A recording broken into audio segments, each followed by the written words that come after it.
What's up, everyone? Nothing is perfect. Russell Holiday. It's game night, guys. It is the Abbotsford Canucks. It is the Texas Stars. We are going to be watching them tonight together. It's going to be a lot of fun here on Nothing is Perfect. Dobby is currently eating his Kong. He's having a good time. Thank you, everyone, for being here already. What a chaotic day so far, but we're here. We made it happen. I don't have a drink yet, so I'll have to grab one of those in a minute. But we are going to be live today to watch the Game 2 of the Western Conference Final in the AHL between the Abbotsford Canucks and the Texas Stars, as I mentioned. So let's go through what we're going to do tonight before we get started. So we're going to start off by saying hello to all the beautiful people that are already here waiting for the game to get started. What the heck is this? There we go. All right. What is this happening?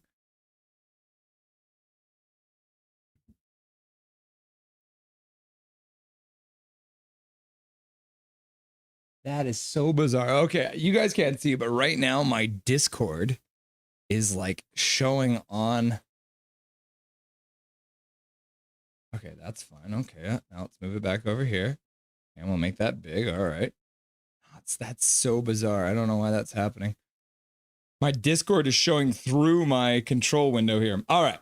Either way, let's start off by letting you guys know what's gonna happen. So we're going to say hello to all you beautiful people that are already here waiting for the game to get started. We're going to go review the game from the other night on Thursday, and we're going to go through some stats. We don't have the stats that you want, but you don't really need because these teams have literally only played once, and that was last game. So the stats that you want, but you don't really need is going to be last game stats.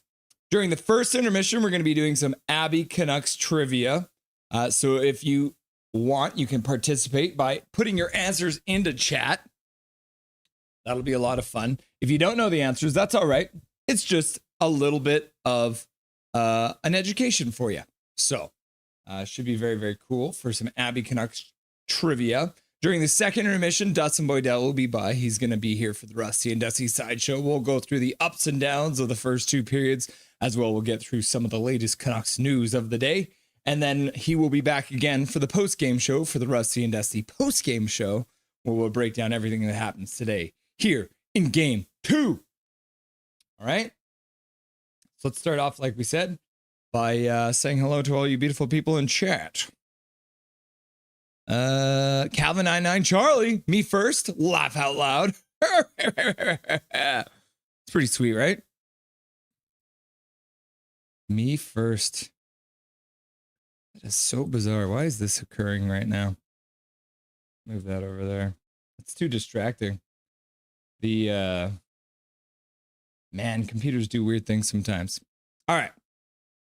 Yes, Calvin99 Charlie. You were yeah, it looks like you were the first. And then Zach shows up and he's like, "Let's go!" And then see who's next. Andrew's here. What's up, Andrew? Hope you're all doing well today. I'm doing good. How about yourself? And then hello from Bertus is Dino DZ. Nice to see you, Dino DZ. Welcome back.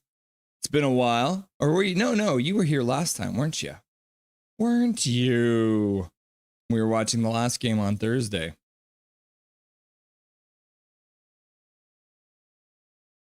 Big Mac 133. Yo, what's shaking, everybody? That's Big Mac, one of our OG mods. Welcome back, Big Mac. Always good to see you, brother. Go Canucks, go, says Dino DZ.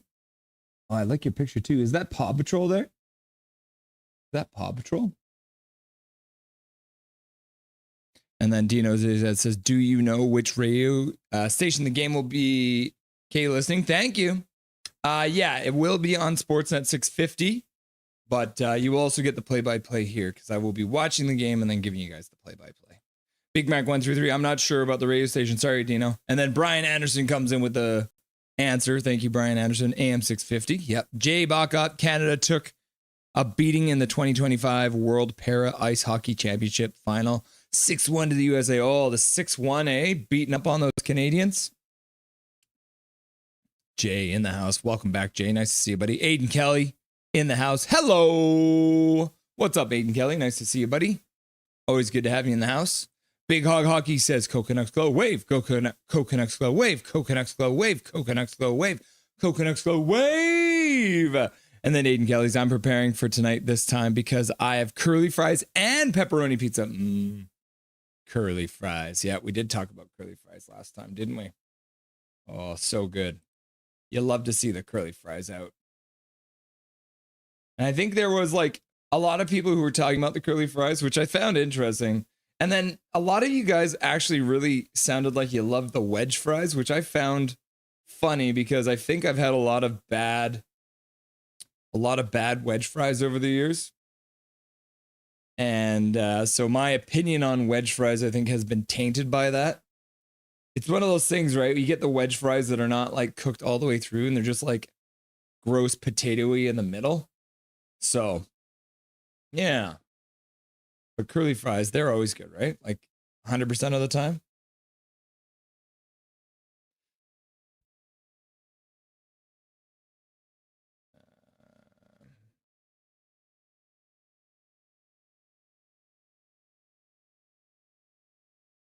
Just doing one thing here before we get started.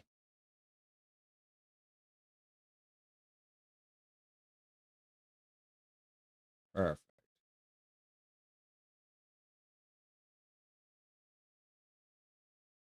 Calvin 99 Charlie, let's go Baby Canucks! Wave, wave, wave, wave. Everyone's loving the new wave emoji, eh?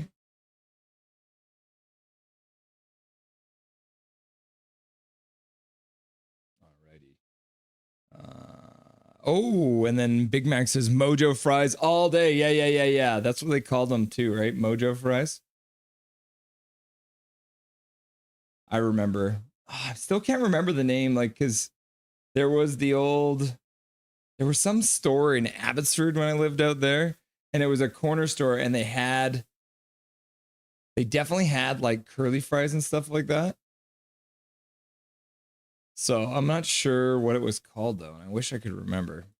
But it is gone because it is a very long time ago too, so.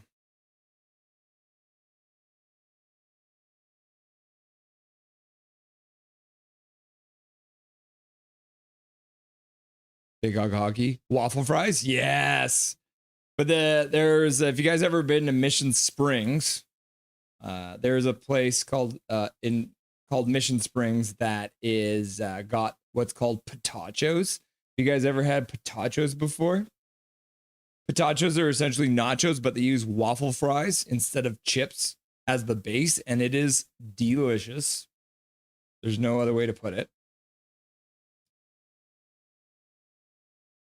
Potachos. It's actually a weed dispensary. What's a weed dispensary?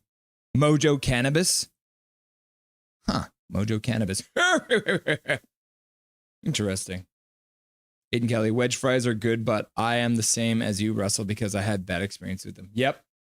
Accurate, right? All right.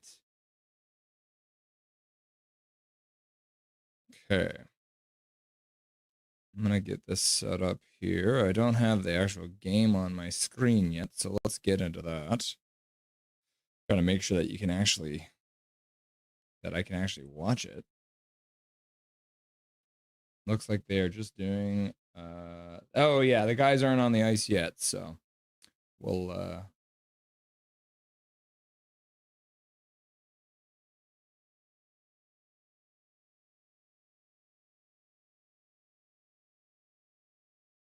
hide these again. Oh, there it is. Yeah. Hide the. Okay, perfect. That's all set up now. Jake the pancake. Do you mean pachos? Oh, pachos. Yeah, I bet you anything that's probably got a similar feel to it, doesn't it? Pachos. Paragrapher Pro in the chat. Dustin Boydell's here. Good evening, everyone. What's up, my dude? How are things? Hopefully you're doing well, my guy. Always good to see Dustin Boydell in the chat. Yeah, wow. My computer is doing weird things tonight, guys. I hope this doesn't mess anything up. My Discord chat and my and my YouTube chat are all mixed together. It's bizarre. Sup, Dusty? Says Big Mac. All right, let's hop over to last game, so you guys can have a look at how things went. So it was a 3-2 win for the Abbey Canucks in overtime. They did have a whole lot of shots. They had 46 shots in the game, which was absolutely crazy. 15 shots in the second and third period, 4 shots in overtime. There was only 2 penalties in this entire game. So each team had 1 power play. Neither one of them scored on the power play. Cole Lind, former Vancouver Canuck, scoring the very first goal between these two teams. As I mentioned, the Texas Stars and the Abbotsford Canucks have literally never played before until this game in the history. The Canucks have been in the league for 4 years, but still have not played the Texas Stars until the game on Thursday night. Cole Lind scoring from Cameron Hughes and Trey Taylor. Trey Taylor's from Richmond. So that's kind of funny. So Cole Lind, former Canuck, scoring from a kid from Richmond. Brisebois comes in here, and he ends up scoring the first goal for the Abbey Canucks from Linus Karlsson and Ty Mueller. Brisebois actually fans on his shot and then ends up getting the puck on the other side and shooting it off of a Texas Star's butt and into the net. It was pretty hilarious. Ty Mueller, after getting an assist on the first goal, scores the second one on a beautiful setup. Linus Karlsson came in, did a fake shot, and then passed it over to Mueller. Mueller tipped it in. R.C. Baines made a good play over to Linus Karlsson. And this whole thing started from Jet Wu, who dug the puck off the boards and ended up getting it over to R.C. Baines. So got to give some credit to Jet Wu on this one as well. And then Antonio Stranges scored again from Trey Taylor, the Richmond boy, setting him up to tie up the game. No scoring in the third period. And then Christian Wolanin from Nate Smith and Jujar Kerr in overtime. Jujar ended up bringing the puck down as the Texas Stars were trying to clear it out. Move the puck over to Nate Smith, who threw it across the ice. Christian Wolanin taking it off the boards and one-timing it right through the goaltender for Texas, and it was Poirier, who you can see ends up being the third star of the game there. Only the 2 penalties. Mataj Blumel getting the first penalty in the second period, and then Jonathan Lekermacki very late in the game, 16:59, so the Canucks had to kill off a penalty in the last couple minutes of the third period as well, which was pretty crazy. Let's start this poll question. Oh my goodness. That is so bizarre. Who scores first? Let's get this on before I jinx everything. Abbey Canucks. Texas Stars. Okay. There's your first poll of the day.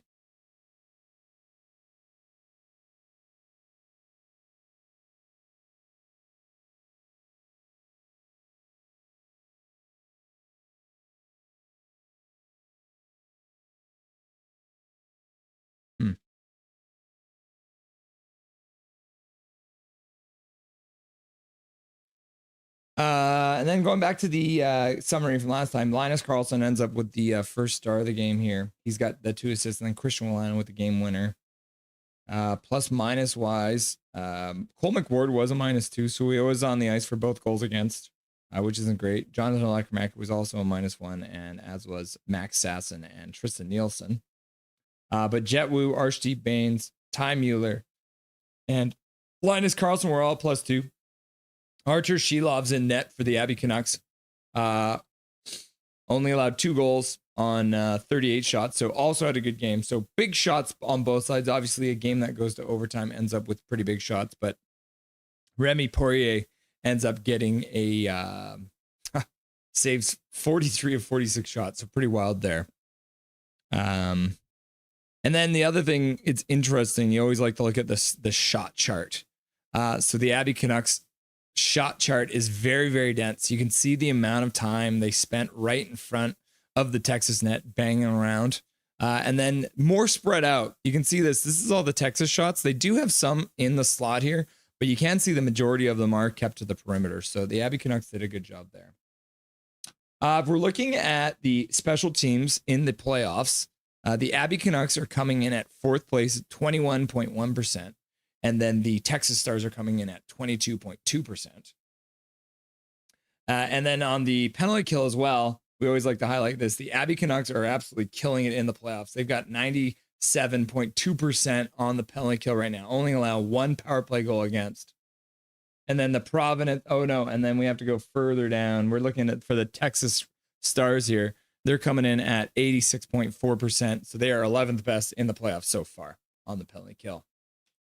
And then still the three high scoring in the playoffs is Rick Owen, Cameron Hughes, and Cole Lynn, the three members of the Texas Stars, but Linus Karlsson right in behind them with 12 points. But you can see the top line of the Texas Stars are very effective in the offensive zone. Sammy Blais still hanging around at 6th place. And then Mataj Blumel for Texas also coming in the top 10 there. So that's kind of the top 10 scoring there. And then as tonight, here we are. We're doing the Canadian National Anthem then, so we're about to get started here. And then if we're going to scroll all the way down, the last 5 games for each team, obviously Canucks beating Texas last game, and then coming off of the series with Colorado, having won 5-0 against Colorado, losing 3-1, winning 3-2, and losing 5-3. Whereas Texas beating Milwaukee 3-2 in their last game to advance to the Western Conference Finals. Cool. So let's hop back over to the bar. They're singing the Canadian National Anthem right now. Okay, we're chilling right now. Okay, they're singing the Canadian National Anthem. Like I said, I don't have a drink yet, so I'm going to be right back.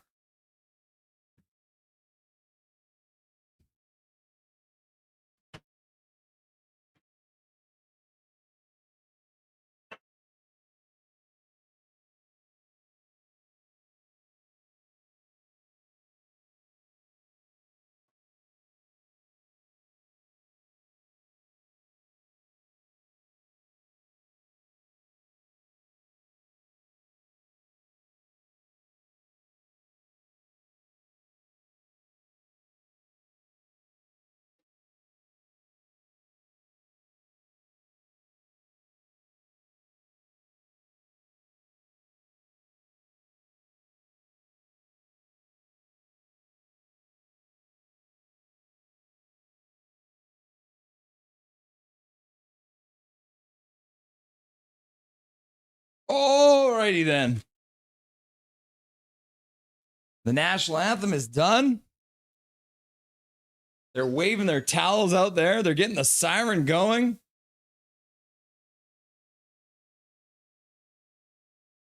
Whew.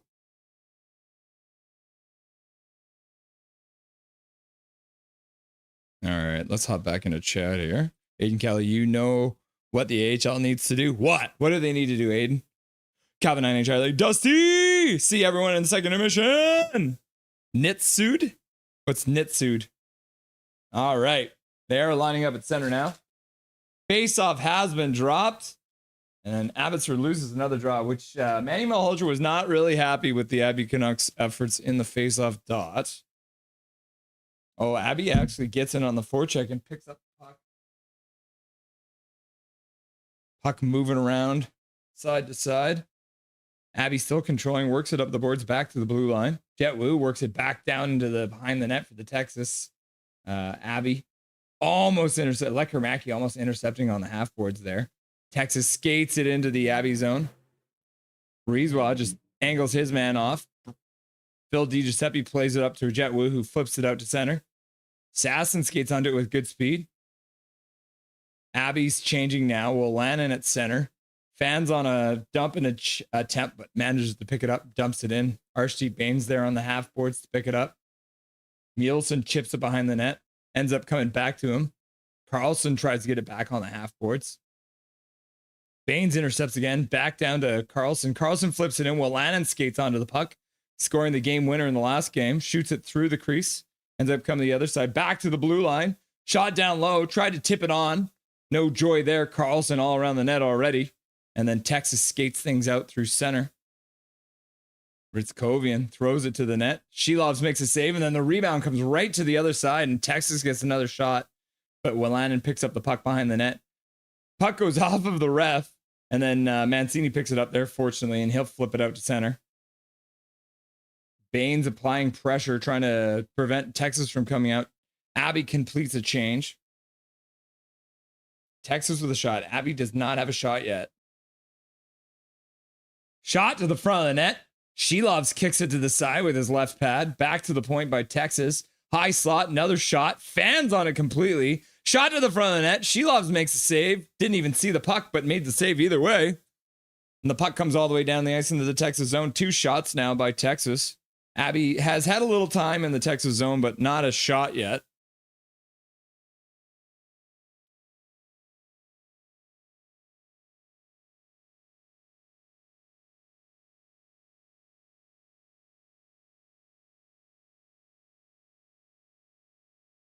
Jet Woo with some speed through center.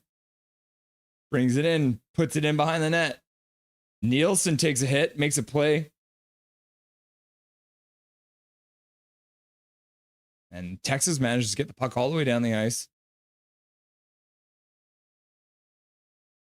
Icing call against the Texas Stars. Don't they know you have to get to center before you shoot the puck into the zone? Seriously? You're in the AHL and you've forgotten how to play hockey? Oh my goodness, Jet. Woo! Guys, I'm late. What's up, wrecked Captain Canucks fan? You can't expect to have made it multiple times to the conference finals within 4 years. Let's go, Aiden! Laugh out loud. Who's Aiden Kelly? Full house in Abbotsford tonight. They were just 14 under short for game 1. Yeah, they sure were.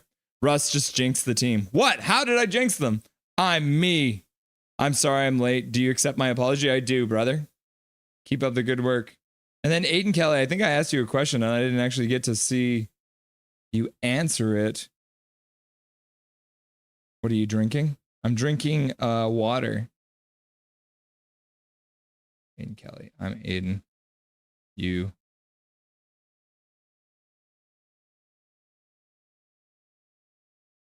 Oh, so Ratu is back in the lineup, guys. So that's good news. I was wondering about that, but first time I'm hearing his name. So Atu Ratu back in the lineup. We'll land it into the corner. Tries to put it out front. Puck gets deflected. Another try to get it to the front of net. Kara jamming away there.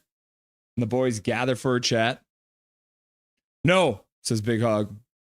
Aiden Kelly, you knew? Big Hog, we are friends. We are Big Hog, are we friends or not? I'm being serious. Stop, Big Hog. It's not funny. We are. Stop saying you don't accept my apology. No, I'm me and you are you. Laugh out loud. No, I'm you. And then Aiden's like, you. And then Rex says, just answer the damn question. Who are you? Who's you? And then Big Hog's like, you is me. And then Aiden Kelly's like, you are. And then Andrew's like, I'm Andrew. And then Calvin 99 Charlie was like, rush hour. Aiden Kelly, you. Thanks, Andrew says, the Andrew. And then KJ Brazy shows up and is like, salutations all. Oh, Breezewell with a block shot. Di Giuseppe works the puck to the middle, up for Lekermacki, plays to the middle, carries it over the blue line. Stops up, shot to the front of the net, goes off of Sasson going to the front of the net. Back to the boom, Breezewell with a shot. Oh, Sasson couldn't come up with a rebound there. He was there in front though. Puck comes all the way down the ice, but the Texas Stars managed to work the puck, or get to the puck first, stopping the icing call. And then Breezewell working over his man behind the net. Oh yeah, I'd like to propose a toast. Now that I have my beverage, propose a toast to evil. Breezewell plays it out to center. Di Giuseppe rings it in. Carlson working it in. Does well to come up with the puck. Puts it in behind the net. Goes all the way around. Oh, Hirose's back in the lineup. Passes across. Shot to the front of the net. Goes just wide. Bain comes up with it in the corner. Passes over for Carlson. Carlson puts it over to Baines. Shot to the front of the net. Poirier makes the save. Good move there by the Abbey Canucks in the offensive zone.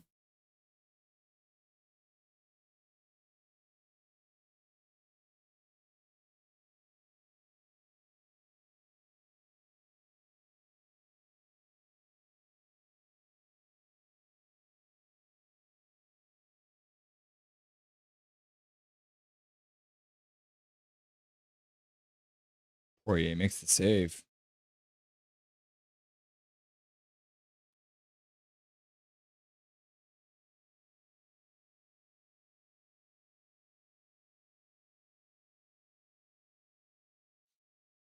I'm Aiden. The Andrew? Laugh out loud. Oh, Abby manages to work the puck out of their own zone. They're now up to 2 shots. So they do have 2 shots. No, you're no manual. KJ says Big Mac. And then KJ says Canucks glow. And then Andrew says the Andrew. Laugh my ass off.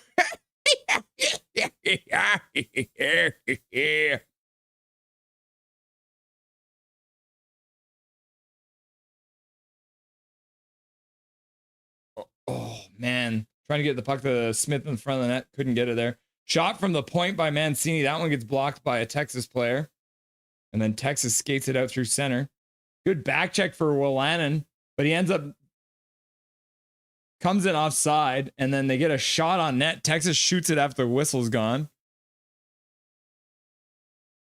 He claims that he didn't hear the whistle. But I think that's BS. Absolute BS. Oh, whoopsie doopsie. I didn't do that on purpose, I swear.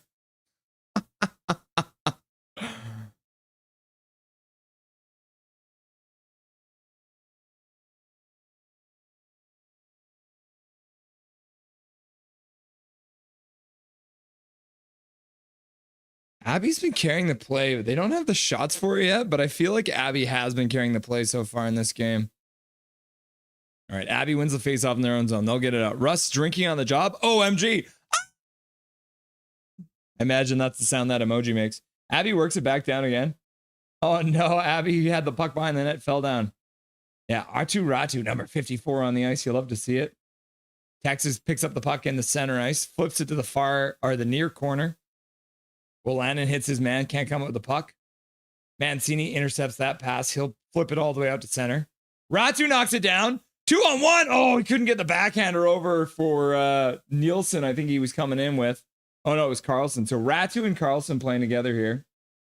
But Ratu had a good chance to get a backhand over. Couldn't get it across. Flubbed the pass. Might take Ratu a couple minutes to get back into it. His first game back into the playoffs after being off for a couple weeks.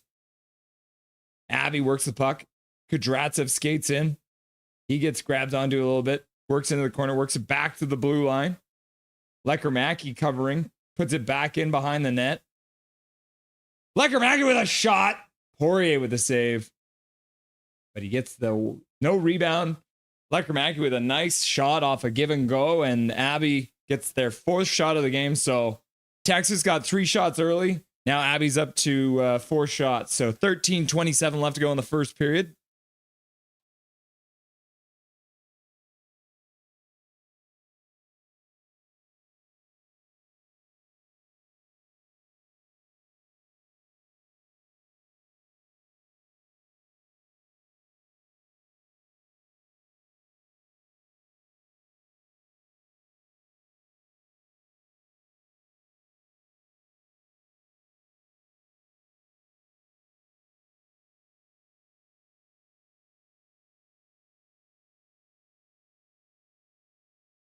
Man, there's some weird stuff happening on my computer, guys. It's so bizarre.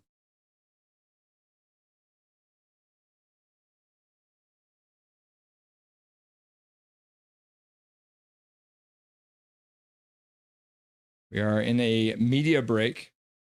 So right now they are pretending that there's a commercial break on, even though they're not actually on television. But they do this so that the teams can get a bit of a rest, which is fine, right? We want our team to be rested.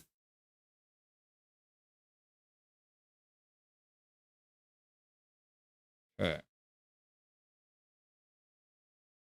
See if I can correct this, because my honestly, guys, my computer is doing some really strange stuff. It's very bizarre. Très bizarre. All right, let's try and fix this. It's distracting me, guys. It's so distracting.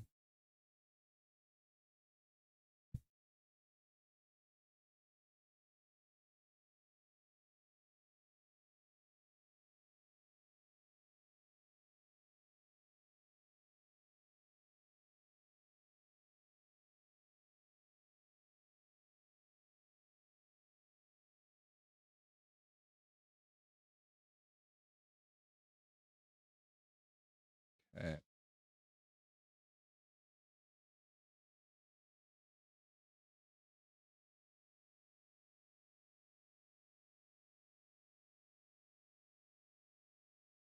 Oh no.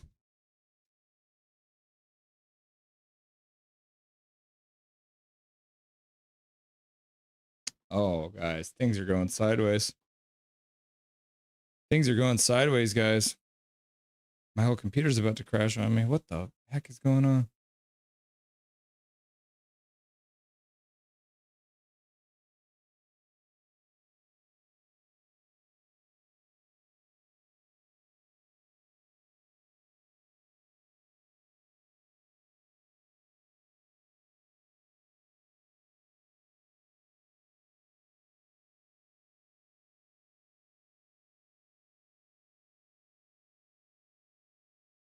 This is insanity, guys.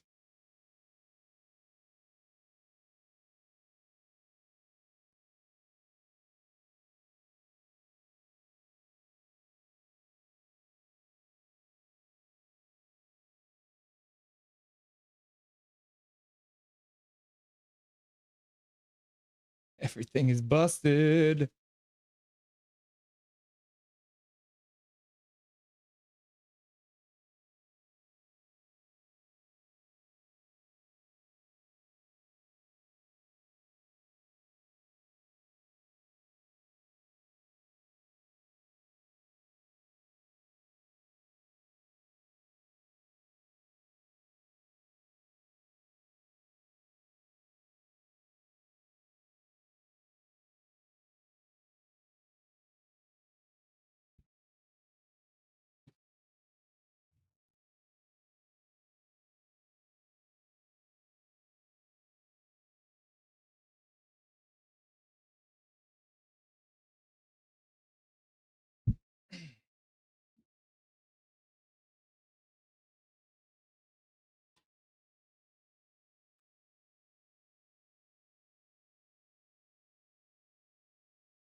By the Stars power play, kept it on the outside for now. Ritskovian looks for a backdoor pass, and Breezeball got a piece of it. Blumel will go back to the blue line. Capobianco to Hughes. Back on. Left wing feed for Lind. Ritskovian Texas gets a pass controlling down low. in the zone. He was held off the score sheet in game one. Back to Lind. Ritskovian again. Has Capobianco the blue line. Still no shot. Now at the right circle, Blumel to Ritskovian. Blumel, sharp angle shot, and it's kept out puck loose, and Ritskovian has it. Which we missed. There was traffic in front of Sheeloff. The fans are calling for a penalty. But we play on as Ritskovian plays it. A minute and 11 seconds left to go on the power play. 11:48 left to go in the it's back to the right first side. period here. Capobianco. Just over a minute left for the Canucks to kill. Ritskovian wants it in front. Pass across, gets blocked there. Abby gets it. Breezeball collects it, throws it all the way down the ice. Fan favorite. Eats pucks for breakfast, you lunch, love and to see dinner. it. Abby getting the puck Peterson down the ice. Down the right wing. All rise for the national anthem. Go for pass it. Ends up in the slot. What are you drinking? The corner now, and it's played with a hand water. pass by the Stars, so the whistle sounds. No shots on Sheeloff yet. Goes all the way down the ice. Landon, but boy, you can really tell that Stars power play had it going there for a few moments. They were moving it around the outside so well. The Stars are moving around really well there for a second. One of the main reasons why Abbotsford's penalty kill is as good as it is. I cannot play game audio, unfortunately. So effortlessly, they Sorry, know Connor. where they're supposed to Welcome, be. Connor. No turning nice to see you, buddy. That's all stop and yeah, I'm gonna start doing some play-by-play now that I got this all figured out. Big Mac, no, I'm you. He is me. Are you deaf? No, you is blind. Canucks win the all right, faceoff. 11:21 left to go. Abby wins the draw. Mancini whips puck it goes down. all the way down the ice after Texas comes in offside. No, me is you. I love that scene. Laugh out loud. Big hog. Yeah! Aiden Kelly. And I is I. All right, Texas gets through. They're into the zone. 26 seconds left to go on the power play. On the half boards on the near side. Pass down low. Puck ends up going off the stick, off the end boards, and then Sheeloff grabs the puck as it comes out front. And the boys gather and grab onto one of the Texas Stars who's driving the net. 20 seconds left to go in the power play. And we got 11 minutes left to go in the first period here. The kill last Russ doesn't understand Nitsid. Laugh out loud. Woo! And Abbotsford takes away all time and big space. hug. Oh, I forgot. You're a little kid. Carry on. Settle down, Emmanuel. I think I need to change my waters. It's bubbling too much and splashing up. Face off here between bubbling, eh? Ratu and getting all Huru. bubbly. And it's not going to happen, folks. Sorry for you fans listening in Oulu, Finland, because Ratu just got waved. Ratu got tossed out of the draw. This ain't Texas. I'll do as I please, Mr. Softy. And then Andrew's like, learn the rules. And then Big Mac's like, settle down, Emmanuel. Just bugging, just take it and shrug it off, man. In Brick Value Trust is back, and he's like, Coconuts go, Coconuts go, Coconuts go. Texas wins the draw. 2 assists in game 1. They're playing it around the perimeter again. 10 seconds left back in the on the power half boards. Back. Towards the Oh, slot. tries to work it in McKenzie. front. Fans We'll on the pass. 5 seconds left to go in the power play. Carlson coming out in 2 seconds. Here's McKenzie. Sharp angle shot. Stuffed Sharp by angle Sheeloff. shot. And now Works behind it up front. The Canucks have a breakaway. It's Carlson on a breakaway right out of the box. Shoots. Stuffed by Poirier. Oh, and Poirier makes a save. Great job Has by to hang Taylor on to on it the too. back check. Carlson didn't have the most speed. He got almost caught up to get the shot off, but Taylor Poirier read it ends up extremely early making a that he was save. caught in no man's land, so he turns So and Texas gets on ends his up with horse only to try one and shot catch on up that to power play. Carlson. Two Unluckily, the evils! puck kept bouncing on him as he's trying to calm it down, which taking a 2-0 in sets lead really slowed him to down the and next wasn't 3 able to times pull games in away. Texas would be But he important to gets this a team. decent shot This off. ain't Texas. Two Most importantly, evils, says Connor the penalty Cahill. kill's done. 10:32 left in the first, and Abbotsford gets a face-off to the right of Poirier, trying to pull the Connor momentum Cahill, back. surprised given the resources Texas doesn't have 2 teams in the NHL. Skate, former Seafair minor product. I mean, it might be coming. Houston might be getting added pretty quick here. Best chance of the game. Connor Cahill, Houston or Austin or maybe even San Antonio would be a gold rival team for Dallas. Yeah. Congrats on 960. Thank you very much, buddy. Let's all smash that like button. Make sure you hit that sub button. And then KG Brady Squared shows up and is like, salutations all. What's up, KG Brady Squared? Imagine the sound that emoji makes. Proceeds to kill the audio while doing an impression of. Kicked it out of his left pad. As that happened quickly, now the Canucks bring it in transition. Oh, coming in. Stops on the half boards. Primary assist on the Willan and OT winner. Drops it. Mancini shot. Mancini with a shot was on a drop pass from Lecker-Mackey. And Mancini with a good shot. Poirier makes another save.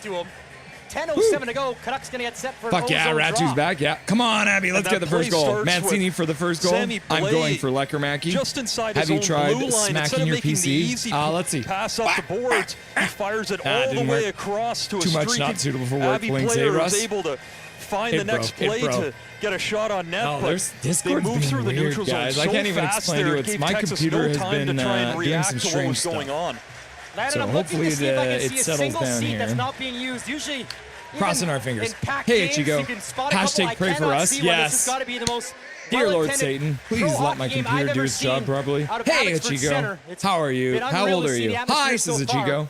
And the crowd is Big Mac 133. My TV is acting up too. I think it looks like a bunch of people playing over 10 minutes basketball now and the broadcaster's slacking as well. It says New York versus Indiana.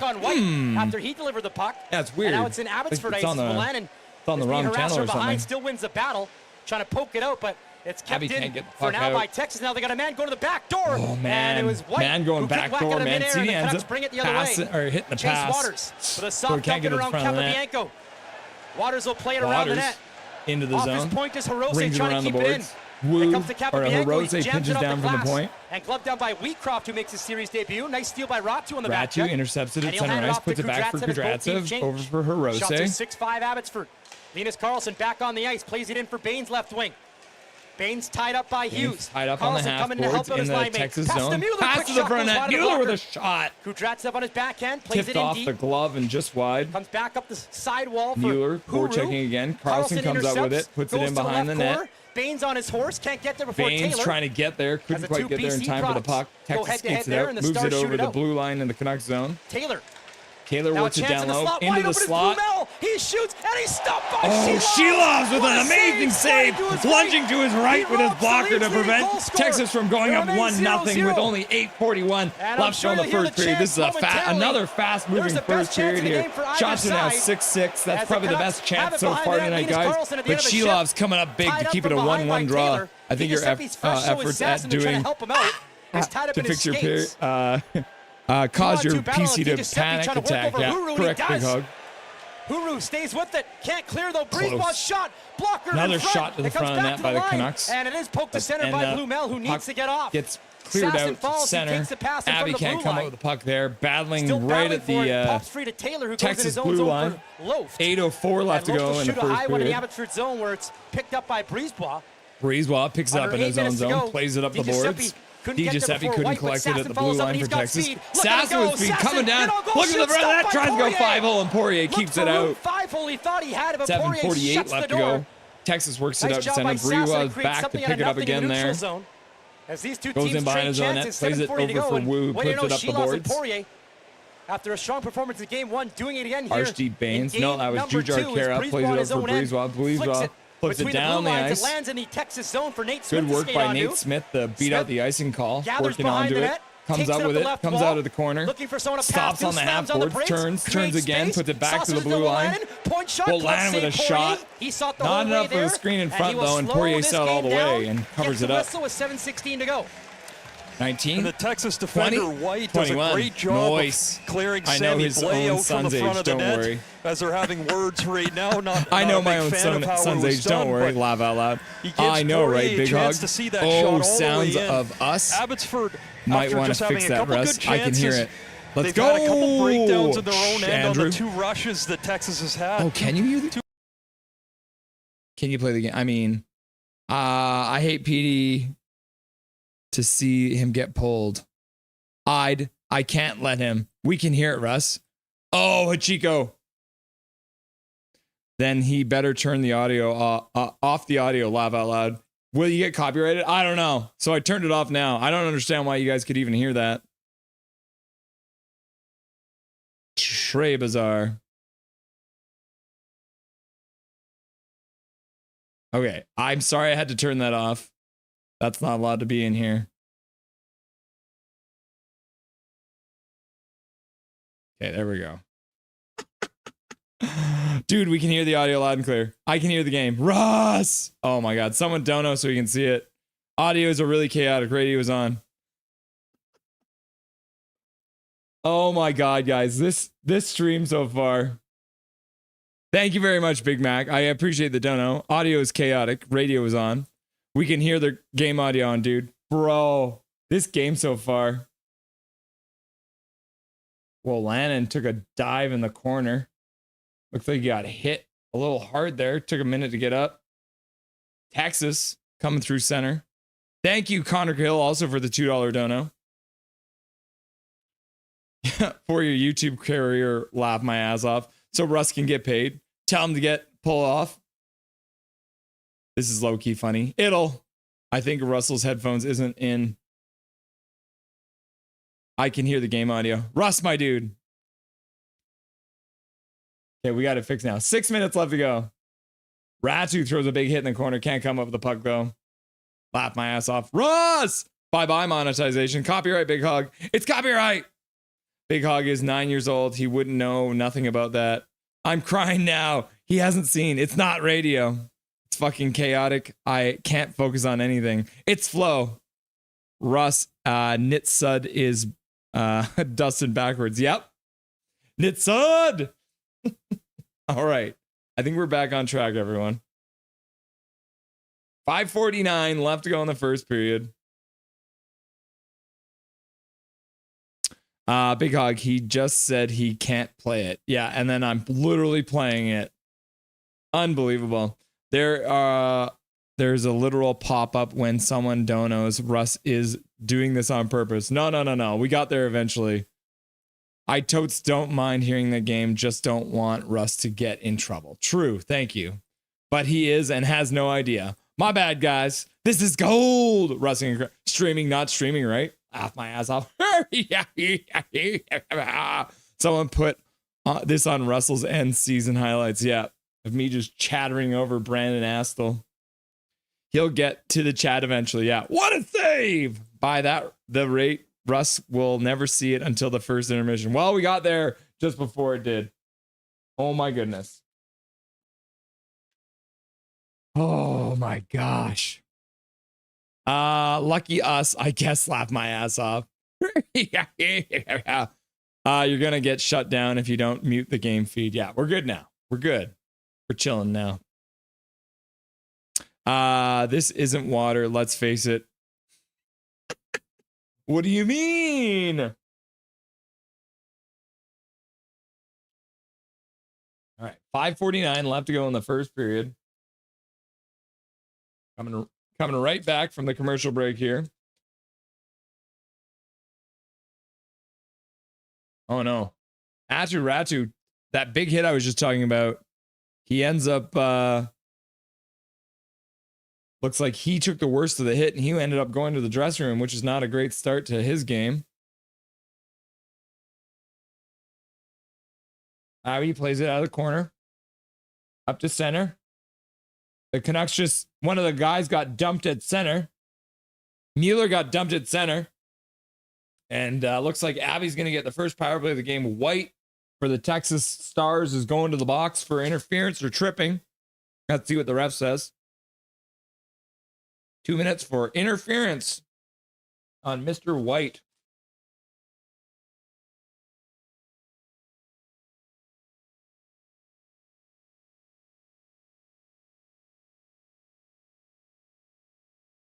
Hmm. 5:37 left to go. Going to the power play. Hashtag you love to see it. They win the faceoff. Back to Wolanin. Plays it down to the half boards for Baines. Baines double clutches. Plays it behind the net. Carlson puts it back up for Baines on the half boards. Back to the blue line for Wolanin. Wolanin walks the blue line. Puts it back for Baines. High slot. Puts it down low. Carlson takes a shot. He heels it. Ends up going wider than net. Yeah, good work by the Canucks. Trying to come up, back up what they do. Oh, and then Carlson tries to work it to the front of the net. And the puck just ends up going to Poirier, and he ends up covering up the puck there. Good work by the Canucks to recover that one. That was definitely a puck that they weren't necessarily going to get back, and they did. Turned Lizard, 258. Playoff Shelovs, check. Playoff Hellebuck, nope. True, turned Lizard. No one report him. Big Hog Calvin crying, laughing and crying. Ryer, no, he won't, guys. None of you understand YouTube copyright. Straight vodka. I try to stay away from vodka these days. For anyone who was here for the members only stream, I played a video of me after drinking vodka. That was the one where I was running around like a crazy person. All right. Abby loses the face-off, but they're in on the forecheck. Puck ends up getting put into the Stars bench. Oh, and look at that. Stars coach grabbing the puck and throwing it into the crowd. Nice guy. Playing on the road, still helping out the fans. Who is this guy, laugh out loud? A true mod will do what he must. Nothing is perfect, has been reported. What? Laugh my ass off. Yeah. Now I can't hear it. No, I'm sorry. Laugh my ass off. Laughing and crying, laughing and crying, laughing and crying. Ryer, if he wasn't getting copyrighted, why didn't he have it on for the rest of the streams? Nothing happened. What are you guys talking about? Winky face. Canucks win the face-off. Minute 20 left to go on the power play. Controlling. Into the corner for Carlson. Puts it back to the blue line for Wolanin. Wolanin puts it down to the half boards. Back to Wolanin on the point. Puts it down for Baines on the half boards. He puts it back to Wolanin. Now they're playing pass on the blue line. Caro tips it. Canucks come back up with the pass. In front. Oh, and a pass to the front net. Mueller tries to jam it in, but Poirier got over to make the save on the side with his glove. And 4:32 left to go. 55 seconds left to go on the power play. Abby gets another good chance, but can't complete the goal. Right to the front of the net. Ends up being a little bit in Mueller's feet, but he can't get it back to his skate in time to get the pass and put it past the goaltender Poirier. His computer has a mind of its own. It's happening. Yeah, laugh my fucking ass off, says Andrew. Jessica, what's up, Jessica? And she says, Russell, what's up, my dude? As your channel says, nothing is perfect. This is true. It's always what I can go back to. Canucks win another face-off. Good. Kudratsev plays it across for Blay. Blay fakes a shot. Puts it down into the corner. Back to Blay. Kudratsev on the point. Down for Blay on the half boards. Waters looks to the front of the net. Tries to put it through. Ends up going through the crease. No one can make contact with it. Sasson on the half boards. Lecker Mackey on the other half boards. Waters. Kudratsev at the point. Over for Lekermacki. Down low. Sasson tries to feed it in front. Gets blocked. Back to the blue line. Lekermacki there. He skates down. Shot to the front of the net. That gets blocked. He skates onto it in the corner. Puts it back to the blue line for Kudratsev. Middle of the blue line high slot. Down to Blais on the half boards on the near side. Back to Kudratsev on the point. Plays it for Lekermacki on the far side. He plays it down into the corner. Shot through the crease and out the other side. Canucks control still. Power plays over. Lekermacki goes off so they can get another defenseman on. Good job there. Blais in the corner. He skates up the far half boards. Puts it to the front of the net. That one goes off a stick and off the end boards. Not out of play. Stars end up dumping it down the ice, and Sammy Blais smokes his man down. And then Brisebois tries to play the puck at center, ends up fumbling it. And then Texas puts it in. Wu picks it up behind his own net, plays it over for Brisebois. I need 6 bottom rips after that. Laugh out loud. We could hear that for almost 10 minutes. Oh, Jujhar Khaira driving the net and puts it right through the crease, just past the post on the far side. Di Giuseppe puts it up the boards. And then Texas works it out. Brisebois in his own zone. Picks it up. Plays it out to center. Jet Wu drops it there for Nielsen. Oh, puts it into the middle, but no one's there to pick it up. Texas brings it out, skating it over the middle. Dumps it into the Canucks zone. Hirose picks it up there. Wu picks it up. He works it up to their own blue line. Smith plays it to the middle. Hirose skates onto it. He'll keep on going. Chips it into the corner. Mueller comes in on the forecheck. Di Giuseppe tries to come over. They can't. Texas picks it up and they'll skate it out through center. Texas works it in. Trying to work to the front of the net. And he, does well just to tie up his man. Doesn't get a good shot off. And then Shilov saves the weak shot.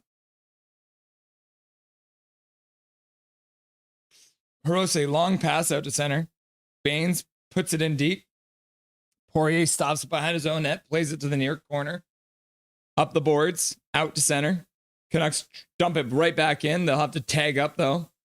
Baines throws a hit, can't come up with a puck, though.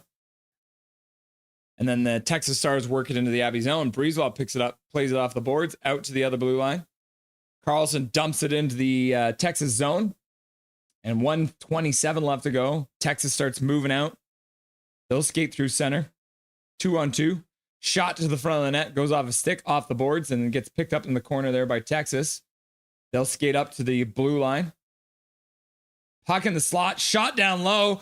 Shilovs with a save, and they try and flip it off of Shilovs, but ends up going past him and into the blue line. Battle in the corner. Stars work it back to the blue line, but it gets past their defenseman. 1 minute left to go, and the puck goes all the way down the ice into the Texas zone. Abby's going to change.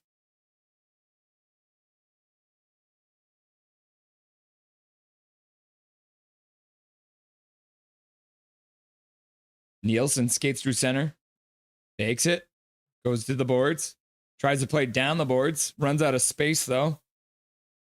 And Texas works it out. Shot back into the zone. Blais couldn't play because he would have been offside. 29 seconds left to go. Icing's waved off after Nielsen got a tip on it, I think. Puck comes out to center. Nielsen plays to the middle, but it looks like they're offside. So 17 seconds left to go. And they're going to call that one an offside. So no chance there. Waters has a little word for one of the Texas Stars. Whoo! 17 seconds left to go in the first period. Up and down, up and down. YouTube copyright is done automatically. Direct copyright only occurs for live streams when there is a large event happening, such as a fight. Copyright can be confusing, but he has nothing to worry for. Before you realize it, AHL will copyright strike. Connor Gill, if Russ is asked and he clarifies it is an honest mistake, a warning is sufficient. Now we should be fine. Well, this is why Crystal should be the host. She would never have this issue. Yeah, correct. She would be better at this than me. I keep on telling you guys that. If I had audio and video on, I would be in trouble. I think I'll be all right with the audio, but $40 a month. Yeah, they'll copyright that 1,000,000%. 100,000%. 4 seconds left. Texas works to the blue line. Shot to the front net. Shelovs gets a piece of it, goes wide. And that's the end of the first period. We're into the first intermission of play. Another fast-moving period, eh? My goodness. It's only 7:45.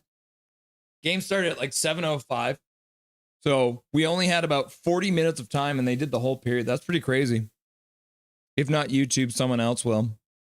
That was a good 10 minutes. Not going to argue with you and just enjoy the stream. No. Ryer's probably right. More of a video thing than an audio thing. There's a couple of Canucks and a couple of Stars still on the ice just jabbing at each other. Weird. Gin? Question mark. I've never seen blue solo cups before. Now you have.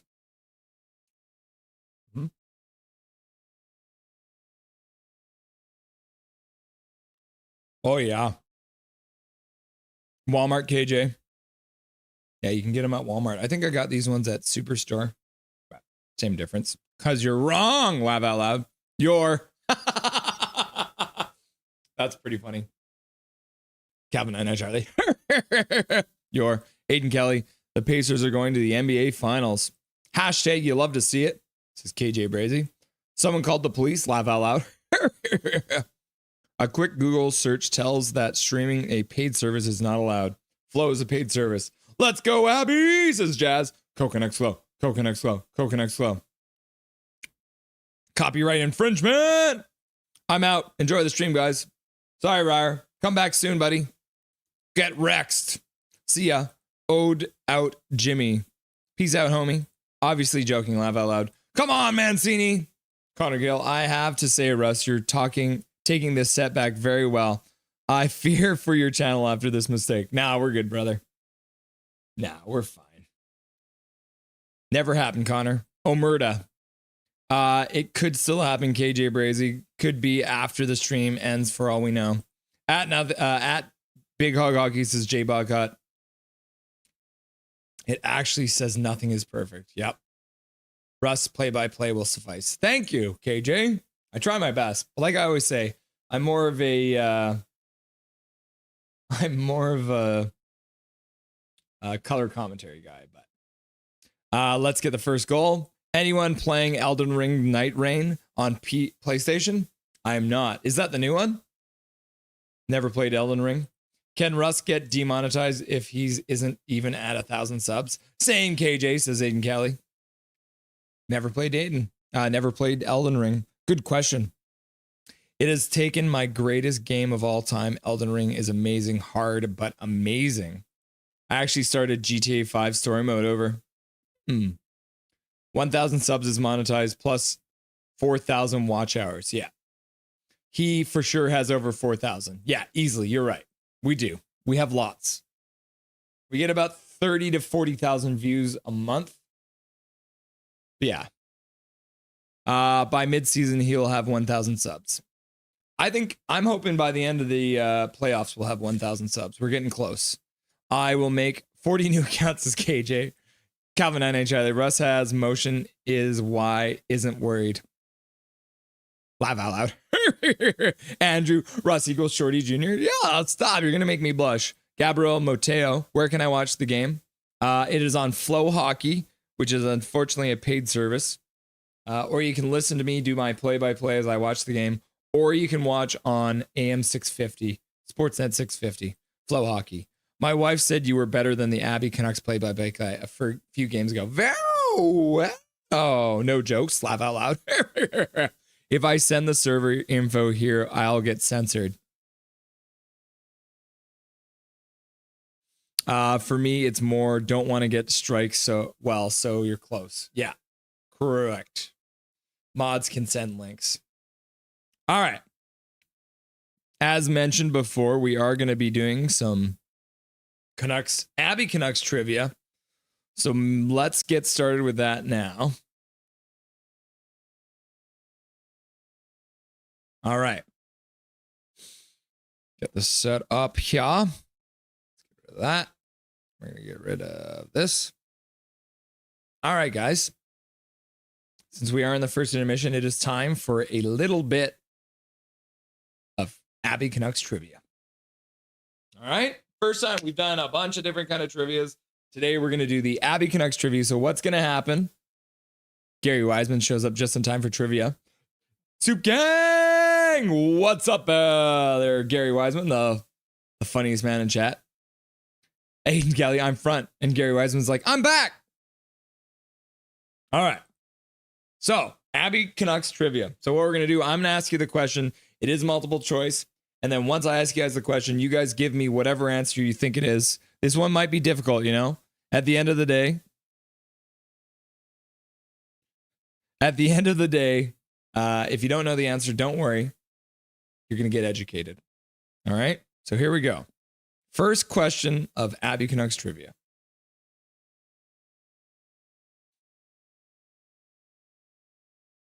Oh, and my head's in the way. Let's get my little head out of the way, shall we? It always ends up being that. All right. Who has played the most regular season games for the Abby Canucks? Is it A, Chase Wouters, B, Jet Woo, C, Tristan Nielsen, or D, John Stevens? Who has played the most games for the Abbotsford Canucks?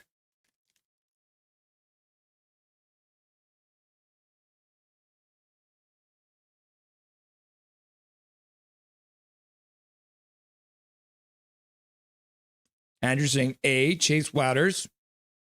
Big Hog saying D, John Stevens. Calvin saying C, Tristan Nielsen. Jay's also saying D, just like Big Hog, John Stevens.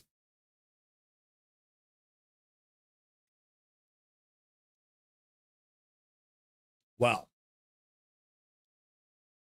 Aiden Kelly also saying D, John Stevens. So the answer in reality is Chase Wouters. Oh, and KJ Brazy coming in late and saying B, Jet Woo. Yeah, all time. Waters. Yeah. Chase Wouters. He's played 268 games for the Canucks. Jet Woo's played 239. Tristan Nielsen, 231. And John Stevens has played 224 games. All right. Next question. Number 2. Who has the most penalty minutes as a member of the Abbotsford Canucks? Is it A, John Stevens, B, Tristan Nielsen, C, Chase Waters. I'm going to always call him Wouters. Chase Waters, or D, Jet Woo? What do we think? A, John Stevens, B, Tristan Nielsen, or C, Chase Waters, or D, Jet Woo? All right, Gary Wiseman is saying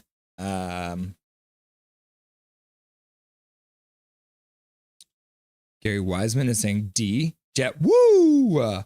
Calvin 99 Charlie saying John Stevens, A. Big Hog saying B. Andrew all saying B. Hachiko saying B. Paragrapher Pro saying C, Chase Waters. And then KJ saying D. Jay saying A, John Stevens, and Aiden saying B. All right. The answer is Jet Woo. So Gary Wiseman was right. And so is KJ Brazy. Jet Woo has 314 penalty minutes as a member of the Abby Canucks. Chase Waters is the next one at 240. Tristan Nielsen has 185, and John Stevens has 165 penalty minutes as a member of the Canucks. But it was Jet Woo. All right. Okay. Question number 3 for Abby Canucks trivia. Who holds the all-time record for most goals as a member of the Abbotsford Canucks? Is it A, Tristan Nielsen, B, Danila Klimovich, C, Linus Karlsson, or D, Sheldon Dries? Huh?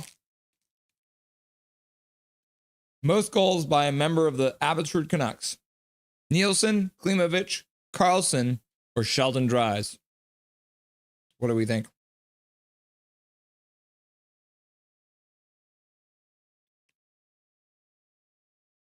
All right. Big Hog coming in saying A, Nielsen. Paragraph Pro saying C, Linus Karlsson. Jay Bockhot saying D, Sheldon Dries. Calvin 99 Charlie. C, because he's awesome. C, Hachiko.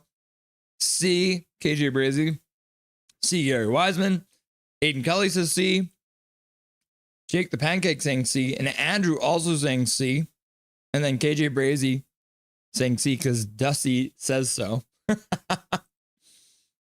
Well, Dusty was right. Linus Karlsson now leads the Abbotsford Canucks in all-time goals. He's got 70 in the regular season. He beats out Sheldon Dries, who has 65. And then Nielsen and Klimovich both are tied with 52. So, Paragraph Pro got it right. Hachiko, KJ Brazy, Gary Wiseman, Aiden Kelly, Jake the Pancake, and Andrew all got it right.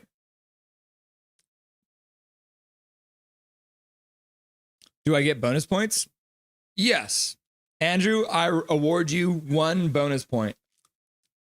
Just 1, though. Don't get greedy, okay? All right. Next question. Who has the best plus minus in the history of the Abbotsford Canucks? Jet Woo! John Stevens, Arshdeep Bains, or Sheldon Dries? Toy Maker in the house, what's the score? It is 0-0 after 1 period. Both teams have had 1 power play. And at 0-0, shots are 10-9. But who has the most best plus minus? Woo, Stevens, Bains, or Dries? Andrew coming in saying Dries. Calvin INHR is saying C. Paragraph Pro. Dustin saying D, question mark. Jay's also saying D.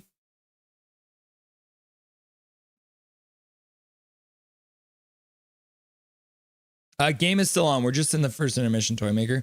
Big Hog saying B. Aiden Kelly saying A, question mark, question mark, question mark. Well, let me tell you that the person with the best plus minus in the history of the Abbotsford Canucks is, Jake the Pancake and Ichigo coming in and saying D at the last minute. But the answer is John Stevens. John Stevens, number 16 for the Abbotsford Canucks, has a plus 38 overall in his career for the Abby Canucks. Arshdeep Bains actually really close behind at plus 34. And then Jet Woo coming in at third at plus 25. And Sheldon Dries coming in at a plus 19. So not bad, right? So Big Hog Hockey, the only one who got it right. LFG. All right. Next question. Who has the most assists all time for the Abbotsford Canucks? All right. Assists.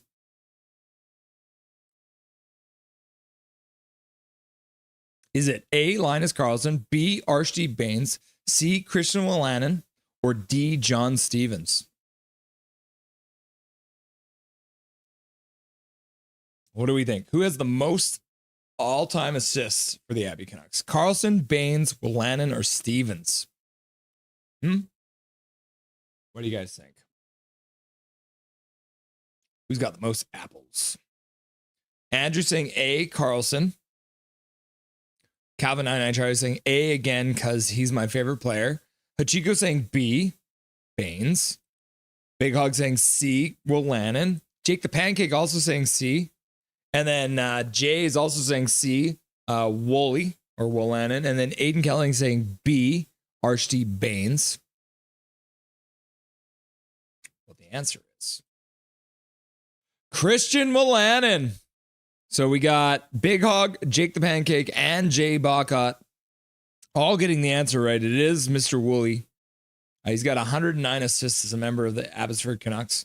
Arshdeep Bains, though, again, very close behind, 96. Linus Karlsson, 78. And John Stevens, 69, dude. Nice.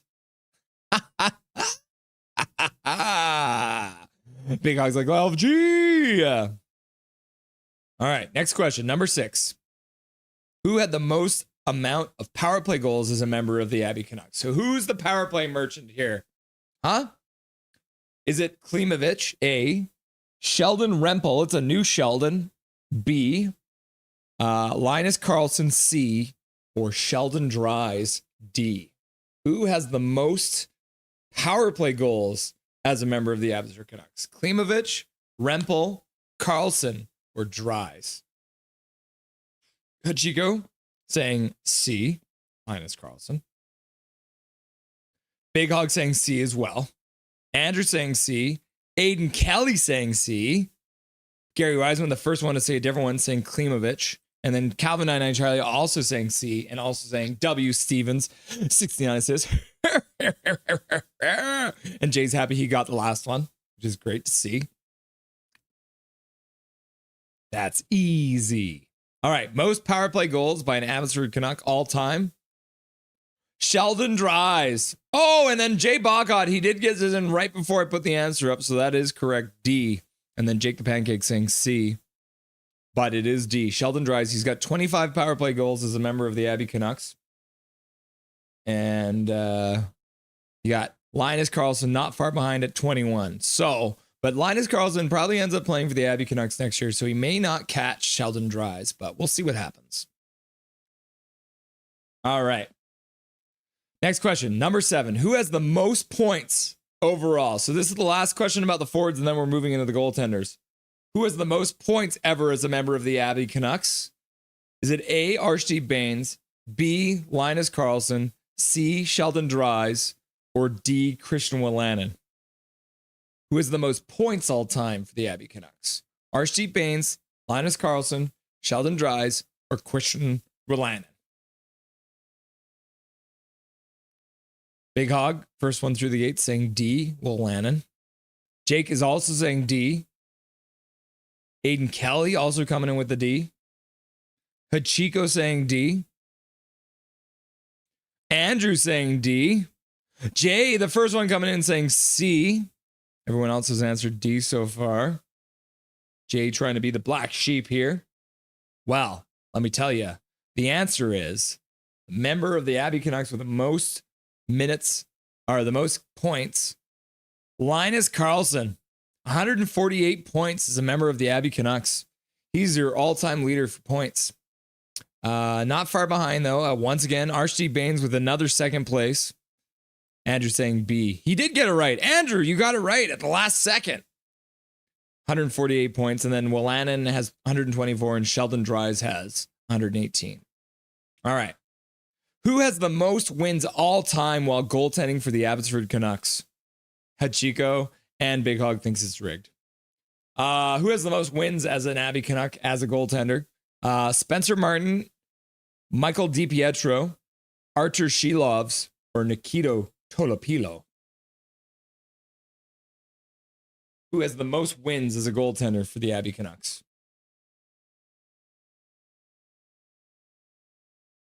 Oh. I came in with a D, Russ 2025. Yep. Big Hog, A, Laugh Out Loud, Spencer Martin. Hachiko saying B, Micah DiPietro. Andrew saying A. Calvin saying A. Jay saying B. Jake saying A. Aiden Kelly saying A. Everyone's loving Spencer Martin. A. So we got a bunch of A's and a B. There's another A. Zach, welcome to the chat. Well, guys, let me tell you. Oh, Imprick Fetty saying C, Artur Shilovs.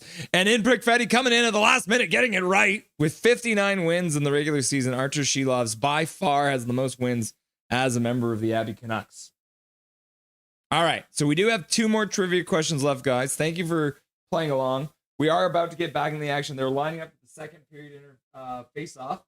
So we're going to save the last couple questions, and we'll get to those in a commercial break somewhere. But thank you very much, everyone, for participating. The puck has been dropped. Texas wins it and gets it down into the Canucks zone. So we're right into the second period. Texas working into the corner, puts it off the ref. Abby does well to bung up things, but oh, no, Texas works it up to the blue line, and then Abby intercepts it, flips it out to center. Tips it to the side. Jet Wu comes down the boards, skates in, dekes to the front of the net, jams it on net. Oh, and then Di Giuseppe couldn't put it in, ends up going off of one of the Texas Stars players' shin pads and wide. Lekermacki plays it back down to Di Giuseppe in behind the net. He rolls it around the boards, comes around the other side. Mueller picks it up there. He stops it on the half boards, kicks it over for Di Giuseppe, the pizza man, who flips it in behind the net. Goes too far for the Canucks to skate onto. But then Mr. Mancini on the blue line ends up shooting it down low. Carlson picks it up in the corner. He skates around behind the Texas net. Abby doing well to get the puck back. Mancini with a shot, and it goes off the glove of Poirier, and he saves it, goes over the net. Oh my gosh, oh my gosh. And then Texas comes up with it, and they'll dump it down the ice. That's going to be not enough for icing. Wolanin picks it up. He'll skate out. He plays it all the way out to the other blue line, but it gets past the Abbey player, and he doesn't touch it. And that means that it's an icing call. Abbey with an icing call. Abbotsford, learn the rules. We're not baking cakes. Woo, Jet, woo. Gillian De Vera. Let's go Canucks. Woo. Welcome, Gillian. Nice to have you. Welcome to the stream. Yeah, Jet Woo with a good chance. Taking it right to the front of the net. And then how does that even stay out? I think that Poirier might have gotten a glove on that one. I thought it went off of the shin pads when Di Giuseppe got it. But looks like Poirier might have gotten a glove on that. That's crazy. What a save by Poirier on Di Giuseppe. Abbey does win the faceoff after the icing call and then works it all the way down to the Texas zone. They managed to get some of their players changed, but I think some of them are still out there. Abbey plays it up all the way to the Texas blue line, chips it in. Texas picks it up, and they chip it all the way down the ice. Shilovs comes out, plays it to the corner for Hirose, who then flips it up to the blue line. Actually bounces past Smith, and Texas picks it up at center. They'll flip it back into the Abbey zone where Shilov stops behind his own net, plays it to the corner. Had a little trouble with it, but made the play either way. And then Kudratsev in the near face-off dot in his own zone, plays it out to center. Sammy Blay gets to the Texas blue line and dumps it in, moves on the forecheck. He looks to throw a hit, and the guy turns quickly, doesn't want to get trucked by Blay. And then Pedersen, or however you want to say it, Emilio, the wrong one, skates it out and gets it over the Canucks blue line, but then loses it immediately. Canucks pick it up in their own zone. Oh my goodness. That one took a weird bounce. Tristan Nielsen trying to play the puck behind the net, came off his stick on a weird angle and ends up going towards the front of the net where Mr. Artur Shilovs picks it up there. So fortunately, nothing came off of that weird bounce. Very strange bounce off of that stick. Sexy, says Andrew. See, says Chico. Glad to be wrong on that one. Yeah, Artur Shilovs. What? Attaboy. Yeah, Artur Shilovs with 59 wins as an Abbey Canuck. The crazy thing is, this is his 4th season playing for the Abbey Canucks, which I never realized how long he had been with the organization. He's been in the organization as long as Abbotsford has been in Abbotsford. Shilovs is the hottest goaltender in the AHL. Rigged, but good, says Aiden Kelly. Everyone thinks it's rigged. Jet who? Jet woo! Oh no, the referee got in the way twice. Texas desperately trying to get out of the zone. And then the linesman got in the way twice. Texas managed to work it out. Pedersen skates through center. It's Peterson. I'm going to keep on calling him Pedersen. Shot goes right over the net and out of play. So Peterson completely misses the net. Hachiko thirsting in the chat as usual. Oh, yes, Gary, you're right. Hachiko is thirsty, isn't he? Abbey up to 12 shots now. 16:50 left to go in the second period here. Gary Wiseman. Someone get him some Gatorade. Yep. He's thirsty.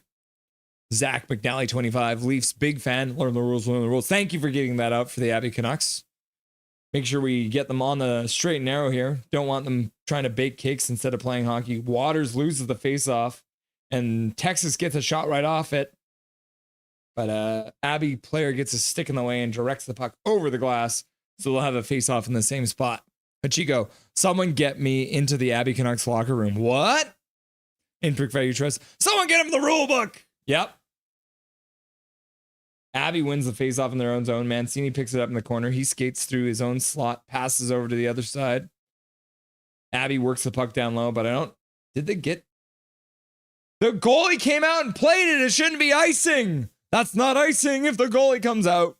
The Abbey Canucks have iced the puck, but the goalie for the Texas Stars did come out to play it, so that should nullify the icing call. So can we get a copy of the rule book for the linesman? Because they clearly do not know that if the goalie comes out to play that puck, it nullifies it. Absolute BS. Referees learn the rules. Hachiko is like PG. Curious George. Yeah. Highrai gets waved out, but it's an icing call, so he stays in. Face off to Tolopilo's left, or sorry, Shilov's left. Oh, another. Oh my goodness. Well, Lannon tried to play it across the zone, ended up getting tipped right in front of Shilov's again, but Abby manages to pick it up. I love Glovey using Jet Woo in his video. Yeah. Jet Woo! Texas in. Shot. Goes wide of the net. Are you effing kidding me? They're calling a penalty on Shilov's. Are you fucking kidding me? The refs are out to fucking lunch.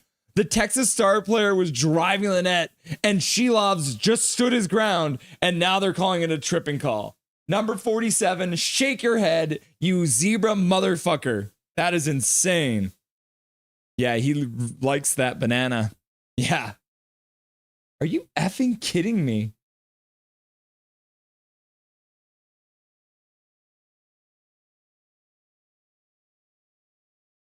So what is the referee saying here?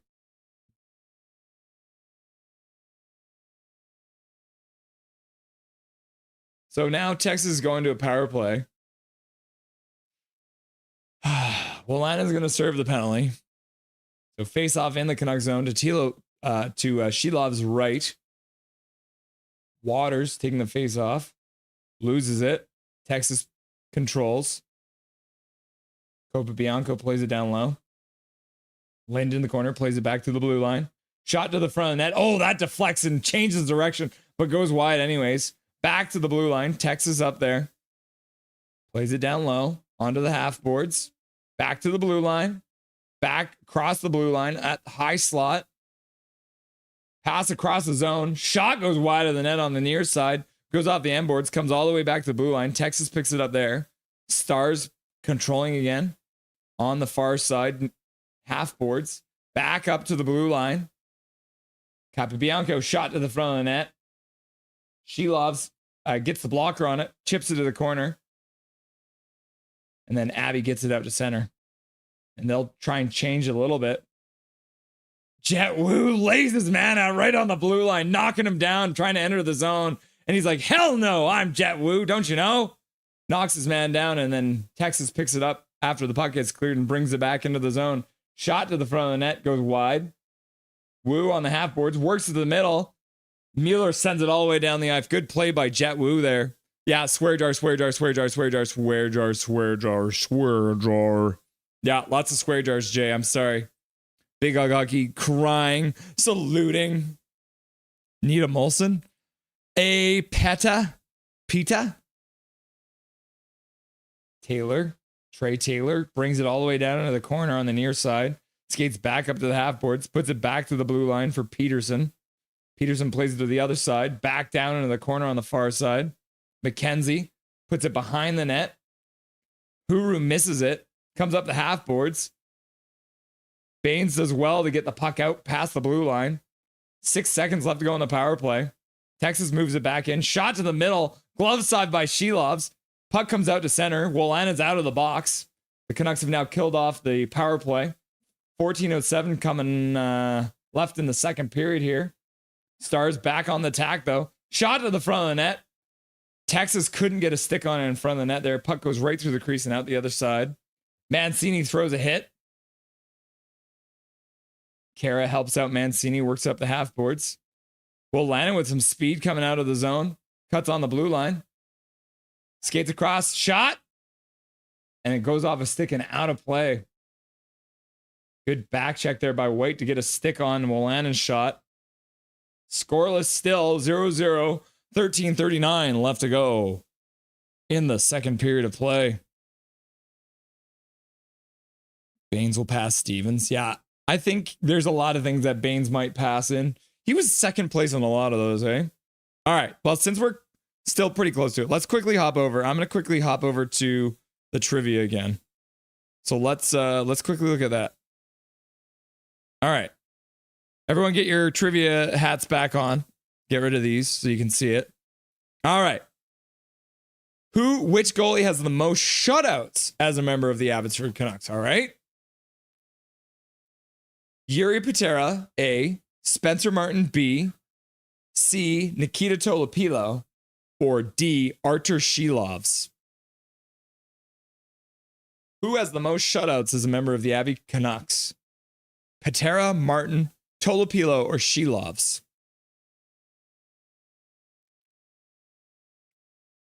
Hachiko saying Tolopilo. Jake the Pancake saying D. Artur Shilovs. Perfetti saying D. Aiden Kelly saying D.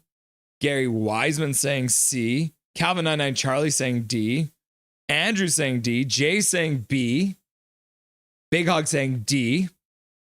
All right.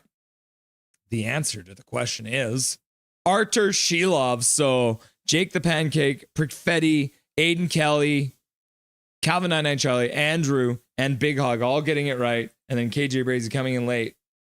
So Nikita Tolopilo and Spencer Martin do have 4, but Artur Shilovs has 9. He's got 9 as a member of the Abby Canucks. All right. Now we're back after the commercial break. That's not real. Back to the bar. Face off to Poirier's left. Canucks lose the face off. Carlson pressuring, but can't come over the puck. Baines pressuring, flipped out to center. Mueller knocks it down, works it over for Baines. He tries to work it down low, ends up getting a shot or a pass blocked. Texas picks it up there in their own zone. Plays the puck down towards the Abbey blue line. But Kudryavtsev steps up and stops it. Hirose grabs the puck. Kudryavtsev over to Hirose. They flip the puck into the far corner. Texas picks it up and they'll flip it all the way out to center. Oh, and the puck comes back out to center. Lind at center. Carlson and Lind come together at center. Looks like Lind might have knocked it down with a high stick, and so the whistle goes. Gary saying FGH. Finally! Damn, attaboy, Shilovs has 4 of these playoffs. Yeah. Yeah, okay, so Jet Wu nailing Cole Lind.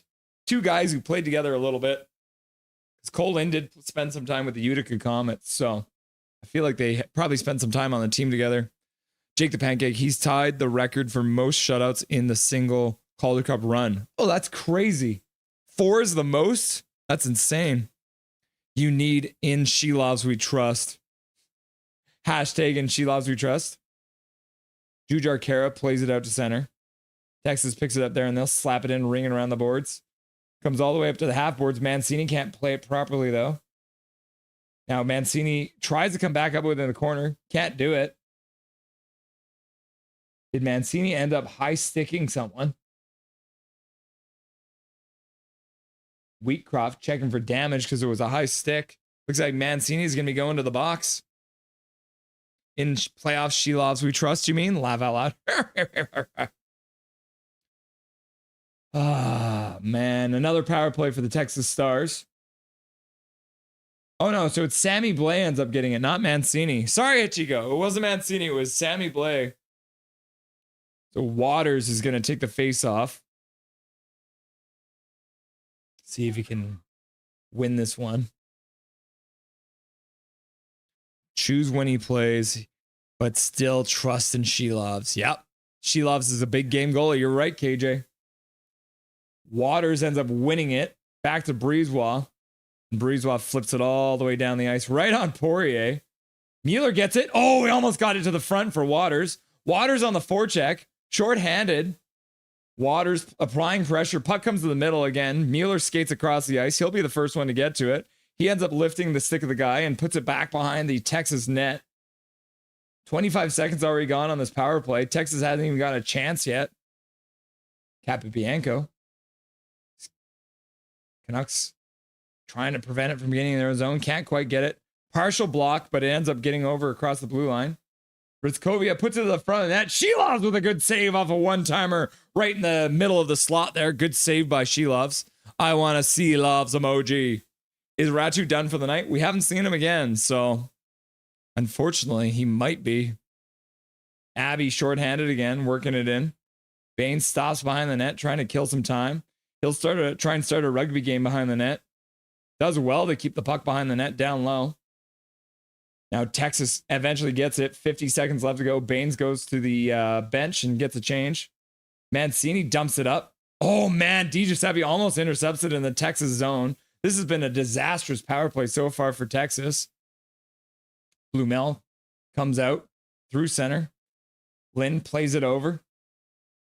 Ritzkovian looks to the front of the net. Gets blocked by Mancini. Ends up going to the corner.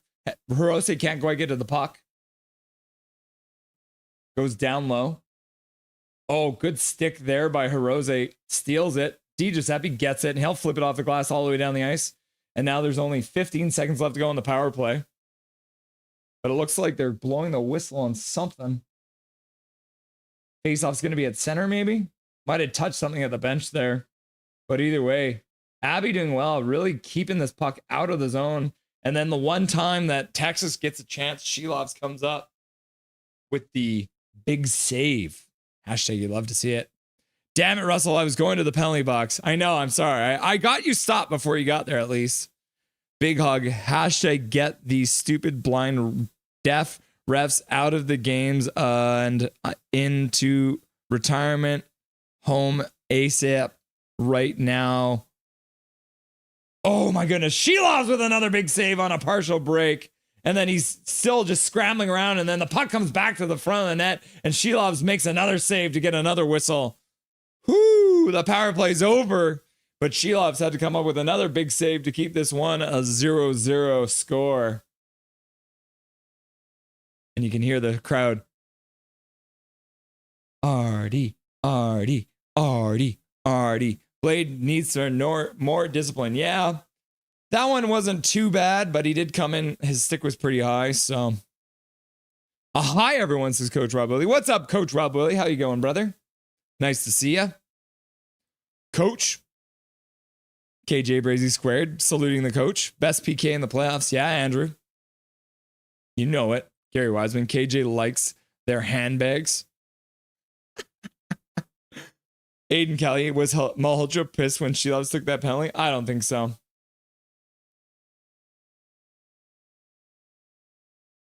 Canucks have now killed off 3 penalties. Texas getting waved out of the faceoff dot. Waters is there. McKenzie, the other captain. So we got a captain on captain faceoff here. Waters versus McKenzie. You'll love to see it. Captain on captain violence. Coach makes more handbags laugh out loud. Yeah. Oh no, suddenly it's a 2-on-1.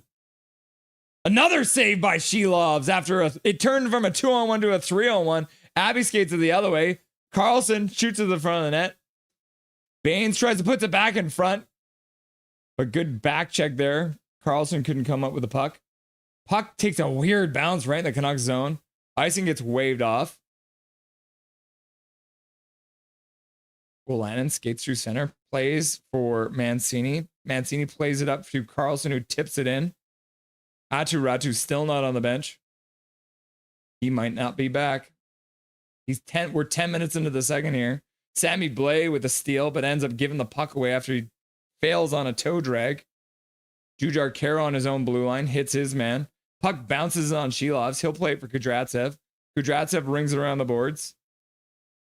Smith with a pass all the way up, but Jujar Kara couldn't get to it, too far ahead of him, and that's going to end up being an icing call. So the Abbey Canucks have once again. So the Abbey Canucks, they've iced the puck. We send them the rule book. I think we're going to have to get them a copy, maybe the picture rule book. Maybe we send them a video.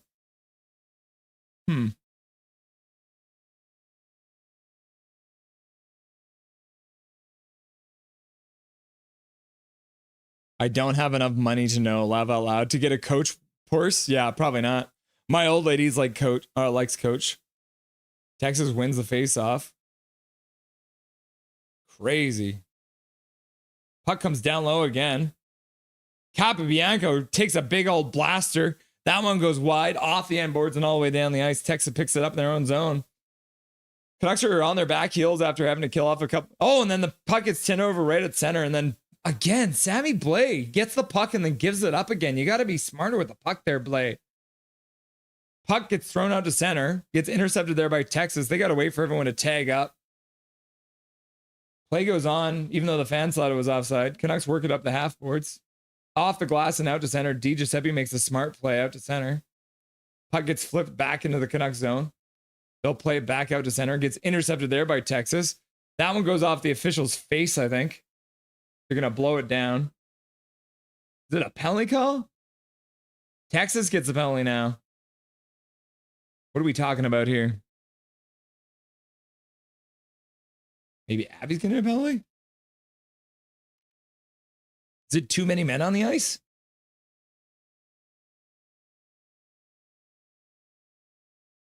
Too many men. Abby with too many men on the ice. So now a fourth power play for Texas. The Abby Canucks are playing with fire. Nielsen goes to the penalty box to serve the penalty. 3 penalties in the second period here. Figured as much as Gary Wiseman. Come on, Abby, get the first goal. Mancini's getting that goal, I promise, says KJ. Cool, Brazy, says Coach. Hachiko, Big Og is singing songs from Frozen in Minecraft. So Texas has taken a timeout before their power play gets started. Looks like they're going to have a quick chat to see what they want to do here. But with the amount of power plays they've had so far, they probably do have to take a timeout to get their rest for the players. My goodness. Too many penalties. Abbotsford, what are you trying to do here? You're stressing us out. Sammy Blais, 2 minutes for ice sticking. Artur Shilovs, 2 minutes for tripping. Linus Karlsson tripping. And then too many men on the ice. The Abby Canucks taking all kinds of different penalties. But that's not what you want to see here. Tristan Nielsen serving the penalty. Waters taking the face-off against Rickovian. Puck gets worked up the boards. It was like a partial win, kind of a scrambled draw. Puck to the front. Texas can't pick it up. Abby does, and they flip it all the way down the ice. Capobianco picks it up, and he'll skate it out past the center. Texas works it into the blue line, rings it around the boards. Jet Wu on the half boards, can't come up with the puck. Rickovian picks it up in the corner. He looks to the front, right back to the blue line. Shot to the front of the net. Looks like it was a pass for a tip. Guy in front couldn't tip it. Capobianco makes a move at the blue line. Shot to the front of the net off the one-timer, and Shilovs comes across and makes a save. Shilovs all over the map right now. Just diving back and forth, making save after save. A good move at the blue line by Capobianco, working into the high slot and then passing across one-timer. And Shilovs is up to the task, making the save off of one-timer on the power play. And he'll cover it up for a whistle. 1:22 left to go on the power play. Just under 8 minutes left to go in the second period. Face off to Shilovs' left. Save me, says Hachiko. Let it go. Let it go. Hachiko, you gotta let it go. Abby steps through the face-off and ends up getting the puck all the way down the ice. Poirier plays it to the side for his defensive man. And then Texas will skate it over the blue line. Baines takes his man down. Luckily, no call. And then Texas works to the front of the net. Shilovs with another save. Texas works it down low, trying to play it out in front to the slot, but a good stick there. And Baines picks it up and shoots it all the way down the ice. 52 seconds left to go on the power play. 7:25 left to go in the second period. Picture rule book, laughing. Good up ice pressure by Waters. Slowing down Stranges for a minute, but then they ended up skating it in. Taylor can't come out with the puck. Then it comes back to him. He plays it back to the blue line. Texas walks down from blue line, shot to the front, man in front, tipped. And then Abbotsford picks it up, and they'll skate it out. Phil DiGiuseppe with some speed. He's got a man coming in with him. Does he know he's there? He'll skate it all the way around behind the net. 18 seconds left to go. He'll stop on the other far side half boards, tip it in behind the Texas net. Then he skates onto it, picks it up behind the net, skates back into the far side corner. Now, Mueller was there. He couldn't come up with a puck. And then looks like DiGiuseppe will go off, and Texas will skate it down. 3 seconds left on the power play, 2 seconds. And Abby Canucks have killed off four penalties now. 6:30 left to go in the second period. Shots are 18-14 in favor of Texas after all these power plays. Maybe a color inversion? Yes. Like color by numbers? Then they would really figure it out, right? Abby works the puck out, comes back in, should be offside, but apparently not. And puck goes to the front of the net, goes just wide. Mancini hits his man. Hirose supports, gets it up the half boards. Carlson picks it up there. He'll skate through center. He passes up to the blue line. Mueller stops on the half board, spins, skates to the middle, passes across. Shot to the front of the net. Kudratsev with a good shot. Ends up going off a shin pad and Y. Flip to the front of the net. Another block there by Texas, and they'll work the puck all the way out. Goes all the way down the ice, and Texas has once again iced the puck. I didn't even know they had ice in Texas, right? They're apparently making cakes. Texas trying to bake a cake. Everything's bigger in Texas, right? So they need a lot of icing, I guess, but we're playing hockey. We're not baking cakes. Learn the rules. Save us, says Aiden Kelly. Amber Heard ruined Pirates of the Caribbean. What? Damn bed poopers, says Gary Wiseman. Big hug. Hachiko, please don't expose me like that. You deserve to get exposed, says Hachiko. Big hog crying. Face off to Poirier's right. Smith jumps across the face off, works into the corner. We got a rugby game in there. Jujar, Kara, Blay, and Smith's line out there. Blay trying to come out with it. Mancini keeps it at the blue line. Comes back down in behind the net. Smith can't come out with it. Texas picks it up, and they'll play it out to center. Nobody there. Abby flips it back into the Texas zone. Ends up going past everyone. And now Abby's like, you know what, Texas? That looks like fun. You know what? I like icing too. I'm going to do it as well. Abby ices the pucker. Pucker! We'll all get exposed. Yeah. I'm giving the ref a 2-minute minor for too many minutes. Too many penalties? Yeah. I would be down for that. Good call, Jake. Ban Russ. No. Canucks lead series. Yes, we do. Wreck Bunny fan. Face off to Shilov's right again. We've seen a lot of face offs here. Got Nate Smith taking the face off. But the referee didn't like the way the puck was dropped. So they'll do it again. Nate Smith wins the face-off. Mancini plays it back over for Hirose. He rings it around the boards. Puck gets out to center and all the way down the ice. Not going to be enough for his second icing call there. Texas plays it across their zone, but errant puck. He manages to chip it up to their own blue line and work it out to center. Then they skate it in over the blue line. Drive him to the front of the net. Shot there. Tipped by Mancini. Mancini tipped a shot going towards Shilov. Shilov's made the save anyways. Texas works the puck all the way around, comes up to the other blue line where Sammy Blaze there. He'll flip it over for Mancini. He activates now, skating with some gusto down, takes a shot. Poirier with a save, and Texas clears the rebound all the way out to center. Texas picks it up. Good stick there by Kudratsev to poke it off of Texas' stick. They work it down low behind the net, though. Kudratsev plays it from there up to Blay on the half boards. He takes a minute. Thinks about what he's going to do, plays it back behind the net for Kudratsev, plays it back to Blay in the corner, and he'll flip it high down the ice.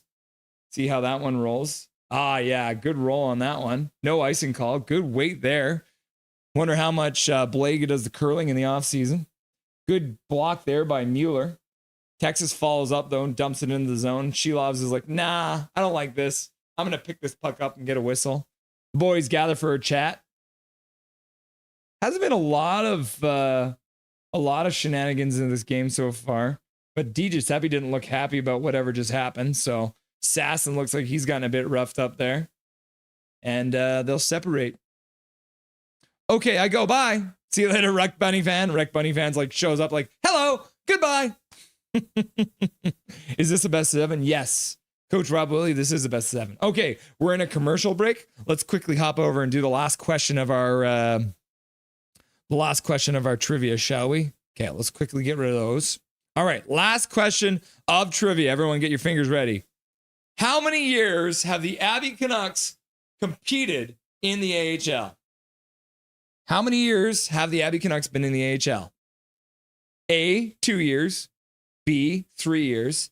C, 4 years, or D, 5 years? What do we think? What do we think? How many years have the Abbey Canucks been a team? A2, B3, C4, or D5? Aiden Kelly saying C. Jake the Pancake saying C. Andrew saying C. Casket Brain saying 4. Dick Large is in the house. Welcome, Dick Large, saying 4. Jay Balcott saying 5. Big Hog saying C, 4. Perfetti saying 4. Rob saying 4. Coach Rob Willie. And Calvin99 Charlie saying C. And Coach clarifying, he says C as well. Well, guys, the answer is 4 years. Casket Brain saying C. Yep. You guys, so everyone had said C. I'm sorry, Jay. You're the only one who got the answer wrong. I'm sorry, Jay. Yeah, there it is. 2021, 22, 22, 23, 23, 24, and this season, 24, 25. 4 years in the AHL. And that's it for trivia for the day. So thank you guys. And then, yeah, let's get back to the bar, shall we? Welcome. Who now? Yes, Coach, this is the Calder Cup. This and the Calder Cup final are a best of 7. Yeah. Thanks. You're welcome. We need an Abbey goal. Abbey wins the faceoff in their own zone. Brings the puck around the boards. Comes out just past their blue line. Texas flips it back in, but they had to tag up. Abbey plays pass in their own zone. Works it out to center. Tipped up. Into the middle. Shot by Blay. Good move there. Carlson plays it over for, actually ends up being Mueller. Mueller with a shot towards the net, and Poirier does well to stop that puck. Jay saying C now. Rome saying A. And then Andrew says, thank you, Russ. You're very welcome, Andrew. I hope you guys had fun with the trivia. We do a little bit of trivia here and there on Nothing is Perfect, so make sure you stay tuned. I changed the C before the answer came up. Fair enough. Yeah, good shot there by Mr. Mueller trying to go far side. Abbey wins the face-off. Wu on the point. Flips it down towards the net. Baines getting tied up. Couldn't get a stick on it. Back to the blue line. Wu has to go past him. So he'll have to backtrack into his own zone. Shilov stops it behind his own net. He'll play it to the far side corner. Pass up to the half boards. Wu picks it up at center. He gets there and then flips it into the far corner. Mueller skates into on it. He'll flip it behind the net. Carlson steps around his man, tries to get to the puck, but his stick gets lifted and Texas works it all the way down the ice. And that's going to go all the way down the ice for icing. All right. Texas, do we need to chat? All right. So Texas got the rule book, the picture rule book. Maybe they need the pop-up book. Should we get the pop-up rule book for them? AHL playoff format is so confusing. Yeah. For real, KJ. Dick Large. Is this the Abbotsford Online Church Group? Am I on the wrong channel? This is not the Abbotsford Online Church Group. This is the Abbotsford Canucks group. So if you're here to watch Abbey Canucks, you're in the right space. If you're here for church, I mean, we pray sometimes, but we usually pray to the hockey gods. Mancini does well to keep it in at the blue line. Sasson works it down behind the net. DiGiuseppe drives to the front of the net. And then Texas ices the puck again, so they once again won't be able to change. Dick Large looking for the church group, eh? I think Texas needs a Sesame Street special episode. That might be, yeah. Maybe we can get the Muppets on the case, the Muppets to help them out. So Texas still stuck on the ice. They've iced the puck twice in a row now because apparently the pop-up book didn't work either. But yeah, maybe we get the Muppets to do it. Texas wins the face-off now. They'll ring it around the boards. Mancini steps down, keeps it in. And then DiGiuseppe rings around the boards for Mr. Leckermacki, who plays it into the corner. And then Sasson plays it back to the blue line. Pass across the blue line. Mancini with a shot. That one gets blocked by Texas. And then Texas will take a little bit of time, and they'll skate out to center. And they'll flip it in right on Shilovs, who will grab it and then play it into the corner. And Mancini will skate out from behind his own net as Texas manages to get their change after 2 icing calls. 2:20 left to go in the second period. Pass all the way up to the Texas blue line, gets tipped in. And then Texas goalie Poirier plays it over to the corner for his man. And they'll play it all the way up to the Abbey Canucks blue line and tip it in. Hirose picks it up behind his own net. And he'll skate out. 4 Abbey Canucks through center. Hirose stays active, gets it over the blue line, plays it for Waters. Waters plays it to Baines in the corner. Baines puts it back for Waters. Waters gets tripped, gets back up, fighting for the puck, ends up coming up with it, works into the front of the net. Oh, and Baines with a slaving jab at it. Couldn't end up getting a stick on it. And then Kudryavtsev steps down, causes some trouble, but Texas managed to work it out. Rose in his own zone picks it up. 1:37 left to go in the second period here. They play it out to center. Nielsen gets there, flips it in. Poirier plays it around the boards, comes back to the blue line. Texas is there. They'll start skating out through center. That was Peterson. Peterson plays the puck to the blue line, and they can't get the puck in. Now Abby steals the puck, comes in on the back right. Poirier tries to go 4-5 hole and can't get it in. They'll get the rebound. Jujar Kara picks it up, puts it back to the blue line. Brisebois down into the corner. Cameraman couldn't even see that one. Shot to the front. That one goes wide from the blue line. Wu picks it up. He skates the blue line. He keeps it in there. Works it down the boards into the corner. Jujar Kara takes his man stick, comes up, tries to flip it back, gets to the blue line. Brisebois does a head fake, plays it over for Wu. Wu with a shot to the front of the net. Poirier makes a save. And it goes over the boards. And now Poirier's mad at Sammy Blais for some reason. He had some words for him. And Sammy Blais, so the puck went off Sammy Blais over to Nielsen, and he does a little tuck move and tries to put it through Poirier, but couldn't get it to go 5-hole. I almost called it 4-hole. But Nielsen off of a blocked pass by Blais right at center and almost feeds it through Poirier. And then Jujar Kara following up as well, but Poirier was stacking the pads and managed to keep the rebound out. 47 seconds left to go. And Sammy Blais mixing up with Poirier a little bit there. 47 seconds left to go. 19 shots apiece now. Jujar Kara taking the face off in the Texas zone. The linesman's now giving Jujar Kara a chat for some reason. Jujar Kara wins the face off. Canucks can't come up with it cleanly though. A little bit of scrambled play there. Texas works it out to center. They'll flip it into the Abbey zone. Mancini plays some interference. Not enough for a penalty. Ends up with it in the corner. Puck gets flipped out to the Canucks blue line. Picked up there. They flip it across to the far side. Lannon will skate it in. He'll ring the puck around the boards. Abbey trying to come out with there. Jujar Kara manages to get it. Now Nate Smith plays it behind for Sammy Blais, who tries to play it up. Ends up getting a stick checked. Lannon kept it in for a moment, but then the puck squirks out. Abbotsford's got it right on the blue line, but they can't play it in because Sammy Blais offside. You're offside, Sammy Blais. Get onside. Sammy Blais now trying to slash someone. What is he even doing? And the period is over just like that. Sammy Blais doing crazy stuff again, guys. Whoo-wee. So it's 0-0 after 2 periods. Pretty crazy stuff. Update the scoreboard here. Second intermission has begun. My goodness. All right, so I'm gonna mute this, exit that, and we're gonna go like this. Let's get Dustin on here, shall we? Gotta open up Discord and see if it screws everything up like it was before. Oh my goodness. Okay.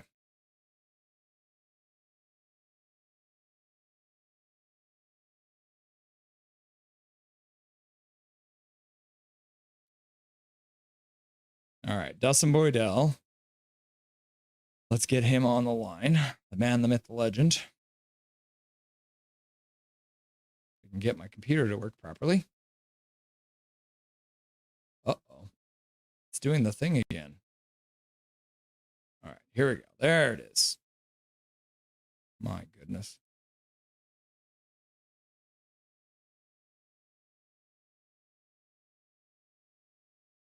I knew that was going to work. Yeah, shit's crazy today, guys. Okay, there we got it fixed. All right, Dustin's face is back on my screen.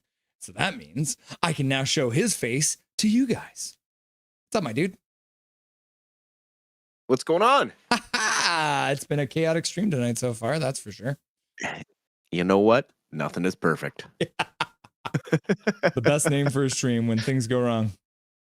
Yep. Yeah, so far so good for the game. It's been back and forth. Got any Battle of the goalies yet again? Yeah. I guess we're gonna once again give an up to Archer She Loves, eh? Oh, he is playing incredibly. Like his poise with the rebounds and his puck control behind the net, when he bobbled it there to recover and kind of still make the play, and then the way he's kind of pulling the rebounds into himself and covering the puck just looks really, really confident, which is a really good sign. He has been struggling throughout these playoffs in game twos. So for him to come out in this one and have a really good first period was great to see. And then to again follow it up in the second here, he just looks like he is absolutely locked in, and is that big game she loves that we've seen before, and also that won the MVP in the World Championships last year for Latvia.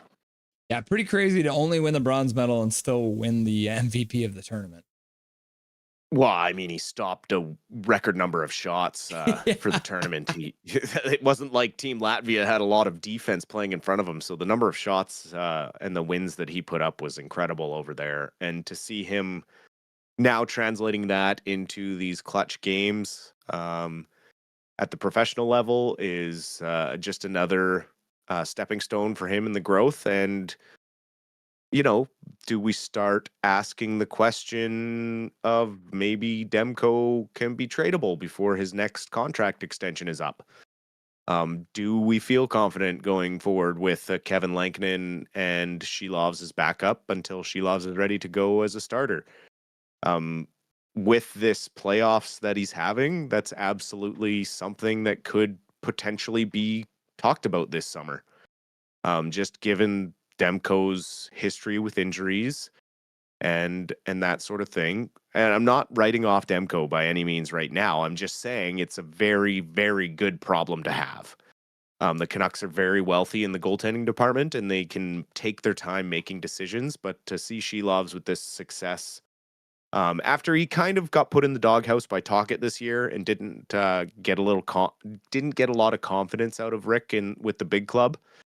It's really good to see him have this success with Malhotra and Pogge down with the Abbotsford Canucks, because the work he has done is paying off, and that's good. You want your young guys to be rewarded when they are putting in the effort, and it's good to see. You think the results would have been different for Shelovs, because his numbers for Abbotsford were really bad this year? I think he only ends up with a couple wins. He's got probably 10 losses. Probably was one of the reasons why they ended up missing the playoffs. Or is it the defense while he was with the team was absolute trash? I think it was a combination of both. I think it was a confidence thing that the team did not play well in front of him. Mm-hmm. And that in turn then just turned into the coach not really having confidence in the goalie, just by, the cause and effect of that the team didn't really perform well when he was in the net. And that, unfortunately, can hamper a young goaltender's confidence, for sure. That would hamper anybody's confidence. So for him to go down and, take the notes that he was given and take the time to work with Justin Pogge is great. We still talked about, issues that he did have here or there in his game when he would struggle still through traffic. And he still has those moments, but he usually bounces back and is now one of his worst critics, and is really making strides to become that starting goaltender that can bounce back after a bad goal. How worried are you? Are we going to call it a down that Mr. Ratu comes back for essentially one or two shifts, throws a hit, and ends up leading the game? Yeah, it's not a good sign. Obviously, you hate to see that. Maybe he rushed it back a little bit. Obviously, there's that deep hunger inside to play these playoff games and get back and be part of the team. But it's too bad, because I was hoping to see him just kind of bring some offense to the lineup. I really didn't expect Ty Glover to be the sacrificial lamb for Ratu to come back. Right. That was something that surprised me, but I'm as equally as surprised that it only took that one hit for him to be knocked right out of the lineup again. Well, the other adjustment to the lineup that we saw was McWard coming out and had Kudryavtsev coming back into the lineup.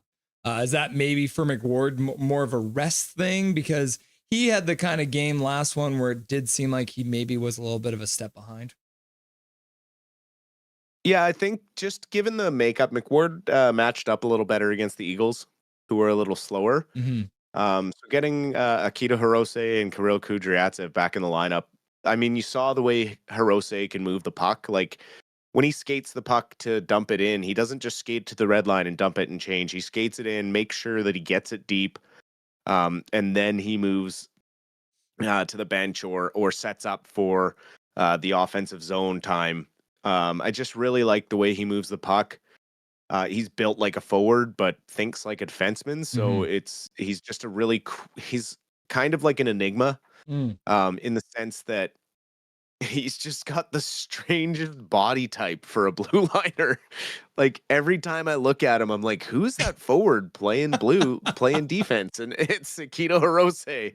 And it just makes me laugh because he looks like if you put EP40 on the blue line, that's what Akito Hirose reminds me of. So it's just it always gives me a chuckle, but I'm happy to see him back in the lineup because against this Texas Stars team, you do need that extra little mobility from your blue line and back end. And as we've seen and we talked about last game, Manny likes to have the blue liners activate and get involved in the play, and so Hirose is a little more capable of that than McWard. So I'm not really surprised at that change. The other fat up, I guess, will be the fact that the Canucks, well, not a great thing that they got tested 4 times, but after only having 1 penalty in the first game, they've now killed off 4 penalties against a very good offensive team. So that's got to be a big up for the Canucks penalty kill continuing to look really good. I mean, that 1 penalty kill, I don't think Texas even got the puck in the zone for more than a second. Yeah, I mean, it's just incredible the way they shift from the box to the diamond and then to the way they cover for each other. There's just like there's no way to get to the middle. Like, Texas has no way to get to the middle of the ice on the power play, and it's just so incredible to watch because it's just so technically sound, and everyone backs up the other person, and everyone knows where they need to be. It's like watching an army drill almost, because it's like someone blows a whistle and they shift and everyone moves at the same time. And it's just so smooth. And you can see why they are like 98% in the playoffs on the penalty kill. It's just really, really, really good coaching. And it comes from, one of those special teams specialists, the penalty kill specialist in like Manny Malhotra, who did that sort of thing for the latter half of his career. Manny Malhotra earlier in this season had a little chat with Mr. Carlson and essentially put on Carlson saying, you've been on this team. You've got the most, some of the biggest games ever played in this, but we need you to step things up. We need you to be a leader because there are a bunch of guys who are younger than you. And it looks like Carlson is really taking that to heart. Oh, 100%. There was moments throughout the year where you and I had talked kind of about the growth of Carlson, and it just seemed like out of nowhere he had this, professional almost puberty in hockey, where he just decided that this is how he was going to fit into the lineup, and to hear that, article coming out now, it just speaks more to the coaching capability of Manny Malhotra, where he knows what each player needs to hear to get the most out of that player. And you've seen it all season long. He has put each guy that has specific tools in the roles to succeed. He's gotten career years out of pretty much every one of the long-term Abbotsford Canucks. Like, Danila Klimovich has had a breakout year. Linus Karlsson. Look at Max Sasson now coming up. Like, all these guys have Ty Mueller. All these guys, never at the beginning of the season would we have thought they would have seen NHL time. But after working with Manny Malhotra and his guidance to unlock this next level for these guys, it's just more chips in the hat of Manny Malhotra going forward for any team that is lucky enough to have him as a head coach. Yeah. I know part of the development too, which I was listening to a couple different people talk about the Abby Canucks over the last couple days, and the one interesting thing I heard was actually was the Trevor Linden interview. And Trevor Linden was talking about when the team was down in Utica, everything was bus, right? Because they were on the East Coast, they were just busing everywhere. So that does create the extra practice time.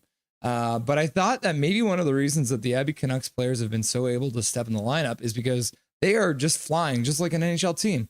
They are as close to an NHL team as you can get with all the travel and having to figure out how to travel and also practice. Do you think that that is one of the factors that also come into making these Abby Canucks ready to get up to the big club? For sure. And I think just probably just the conversations. You get that piece from Linus Karlsson about how he was taken personally aside to be told, you're 25 years old, but because they're the fifth youngest AHL team like ever to be iced, that makes him a veteran, a leader. And so to know that he took Karlsson aside like that, you have to think that Manny was the type of guy that would have taken every single person aside like that and be like, this is what we're going to need from you this year. This is how we're going to work with you to get there. And if you put in your half and we put in our half, we're all going to succeed.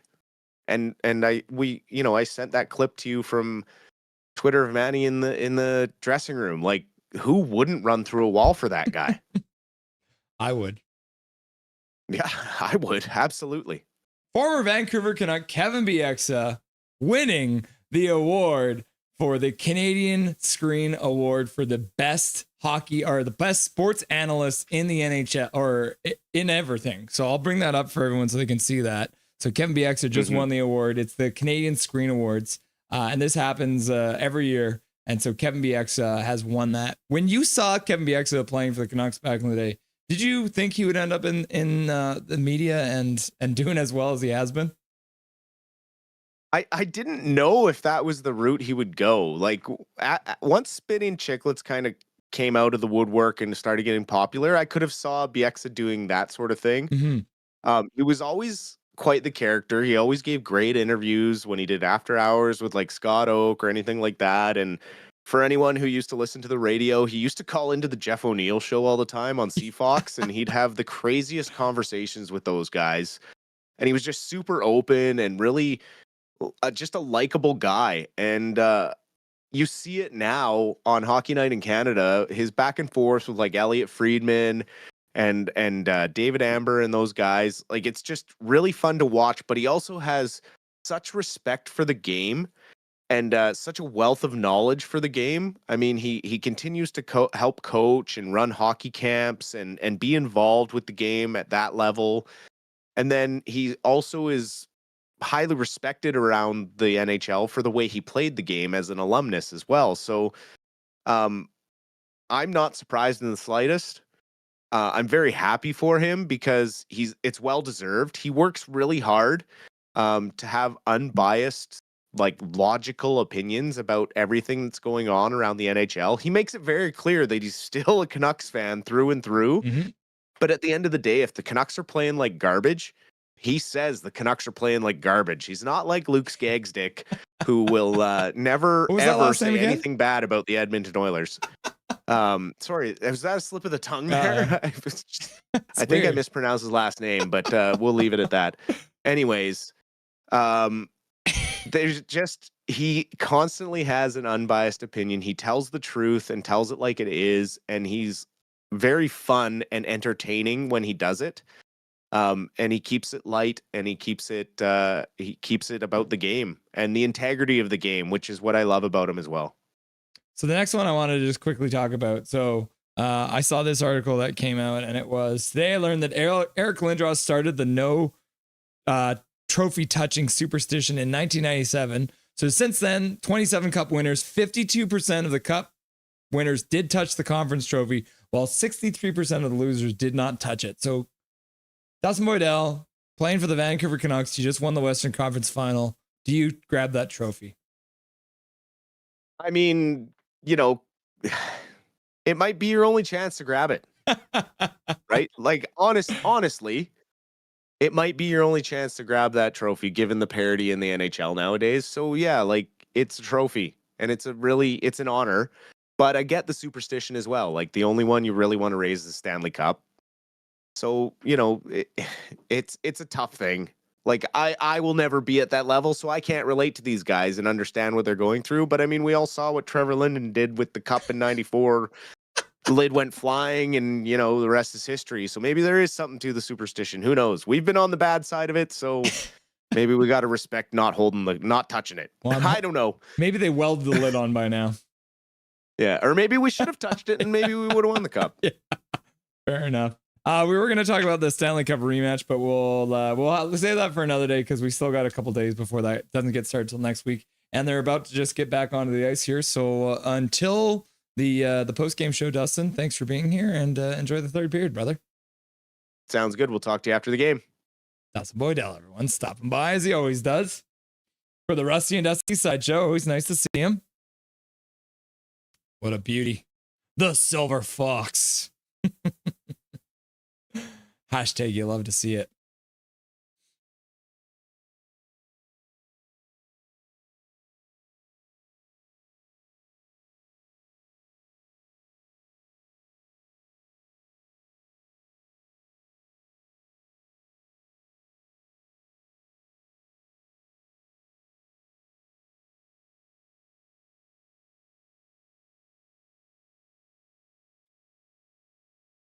Okay, guys. Yep. Finn's out there trying to help the crowd make some noise.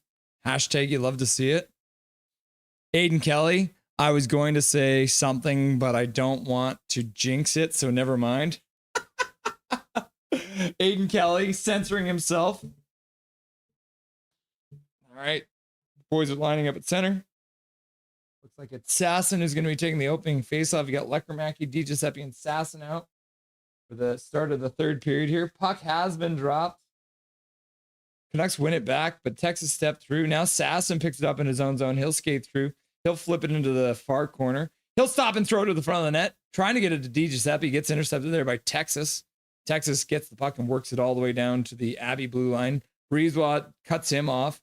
And then Wu comes in and supports and knocks his man down. And Sasson plays it up for Mr. DiGiuseppe. Skates down the half boards. Works it in behind the net. Lekramaki's there. Can't come up with the puck. Texas flips it all the way out to the half boards in their own zone. And puck gets by Victor Mancini, who picks it up in his own zone. Plays it over for Willanen on the near corner. Willanen flips it up the boards all the way out to center. Puck goes in behind the net. Not enough for icing. And then Texas picks it up and they'll carry it out through center. They got a good move there, but gets into the blue line, but then gives it up once they get into the zone. And then Carlson picks it up. He skates it out. Pass all the way out to the other blue line. Mueller puts it to the middle. Baines is getting hooked, but he couldn't get to the puck. Now Mancini almost steps up. Now it's a 3-on-2 for Texas coming in down low. Shot to the front of the net. Shilovs makes the save, and he'll cover it up. Goes and ends up covering the puck for the faceoff. Faceoff will be to his left-hand side. 18:40 left to go in the third period. Texas up to 20 shots now. In Trust. They may shoot the puppets, though. Muppets. Yeah, puppets, Muppets. Puppets are just Muppets are just puppets, right? They're just fancy puppets.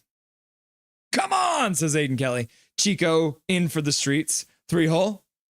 Dino DZ, 4 years. Yeah, Abby's been a team for 4 years. 4-hole is low stick side. Okay. I've never been able to remember which hole is which. I mean, the Silver Fox. What did I say before that? Sup, everyone? Skytrain Elverman's in the house. Scrambled draw. Jujar Kara plays it up to his own blue line. Smith plays to the middle. Hirose plays it back down. Smith stops up on the half boards. He gets double teamed. Texas comes in with a third man. Jujar Kara arrives to support. Now there's a rugby game on the boards. Everyone's just kicking it around.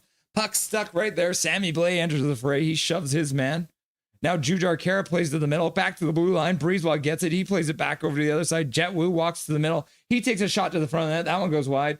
Breezewat's now behind the net. Couldn't come up with a puck, though. And then Blaze covering for him, so no stress there. And then Smith grabs the puck, and he'll shoot it into the Texas zone and start a change. Sammy Blade gives a little bit of pressure, and then he'll turn and come back to get the change finished. Shilovs stops Mino's own net. Breezewat gets the puck there. plays it up. Waters, nice pass there for Nielsen. Nielsen puts it through his own feet, comes out on the other side and backhands it just wide of the near side. There, Di Giuseppe tries to play to the front of the net, ends up going off of a stick and out of play in the Texas zone. So the faceoff will be to Poirier's right-hand side on the. So on this intermission, or in this period here, Abbotsford is skating from right to left. Dino DZ, hi, I'll ask about listening on the game on the radio line. Too late, Dino, laugh out loud. Heard Demko might be falling talking to Philly. Can you imagine? What would we want out of Philly? What kind of trade would make us happy? All right, Texas wins the faceoff in their own zone. They'll shoot it all the way down the ice. Looking for a Hail Mary pass, but that misses everyone. And Texas is once again iced the puck for the 6th time in the game. Texas is like, let's make some cakes, everyone. And I'm like, bro, you're not making cakes. You're playing hockey. Okay. The rule book didn't work. The picture rule book didn't work. The pop-up book didn't work. Maybe the Muppet video didn't work to explain the rules. Maybe we send them the Braille version. We usually send the Braille version to the rest because they're blind. But either way, Texas needs to learn the rules. Connor Cahill, quite the hot take at Big Hog. Laugh out loud. No, he's just American. Dick Large, how much does a hot dog and a beer cost at the Abbotsford Arena?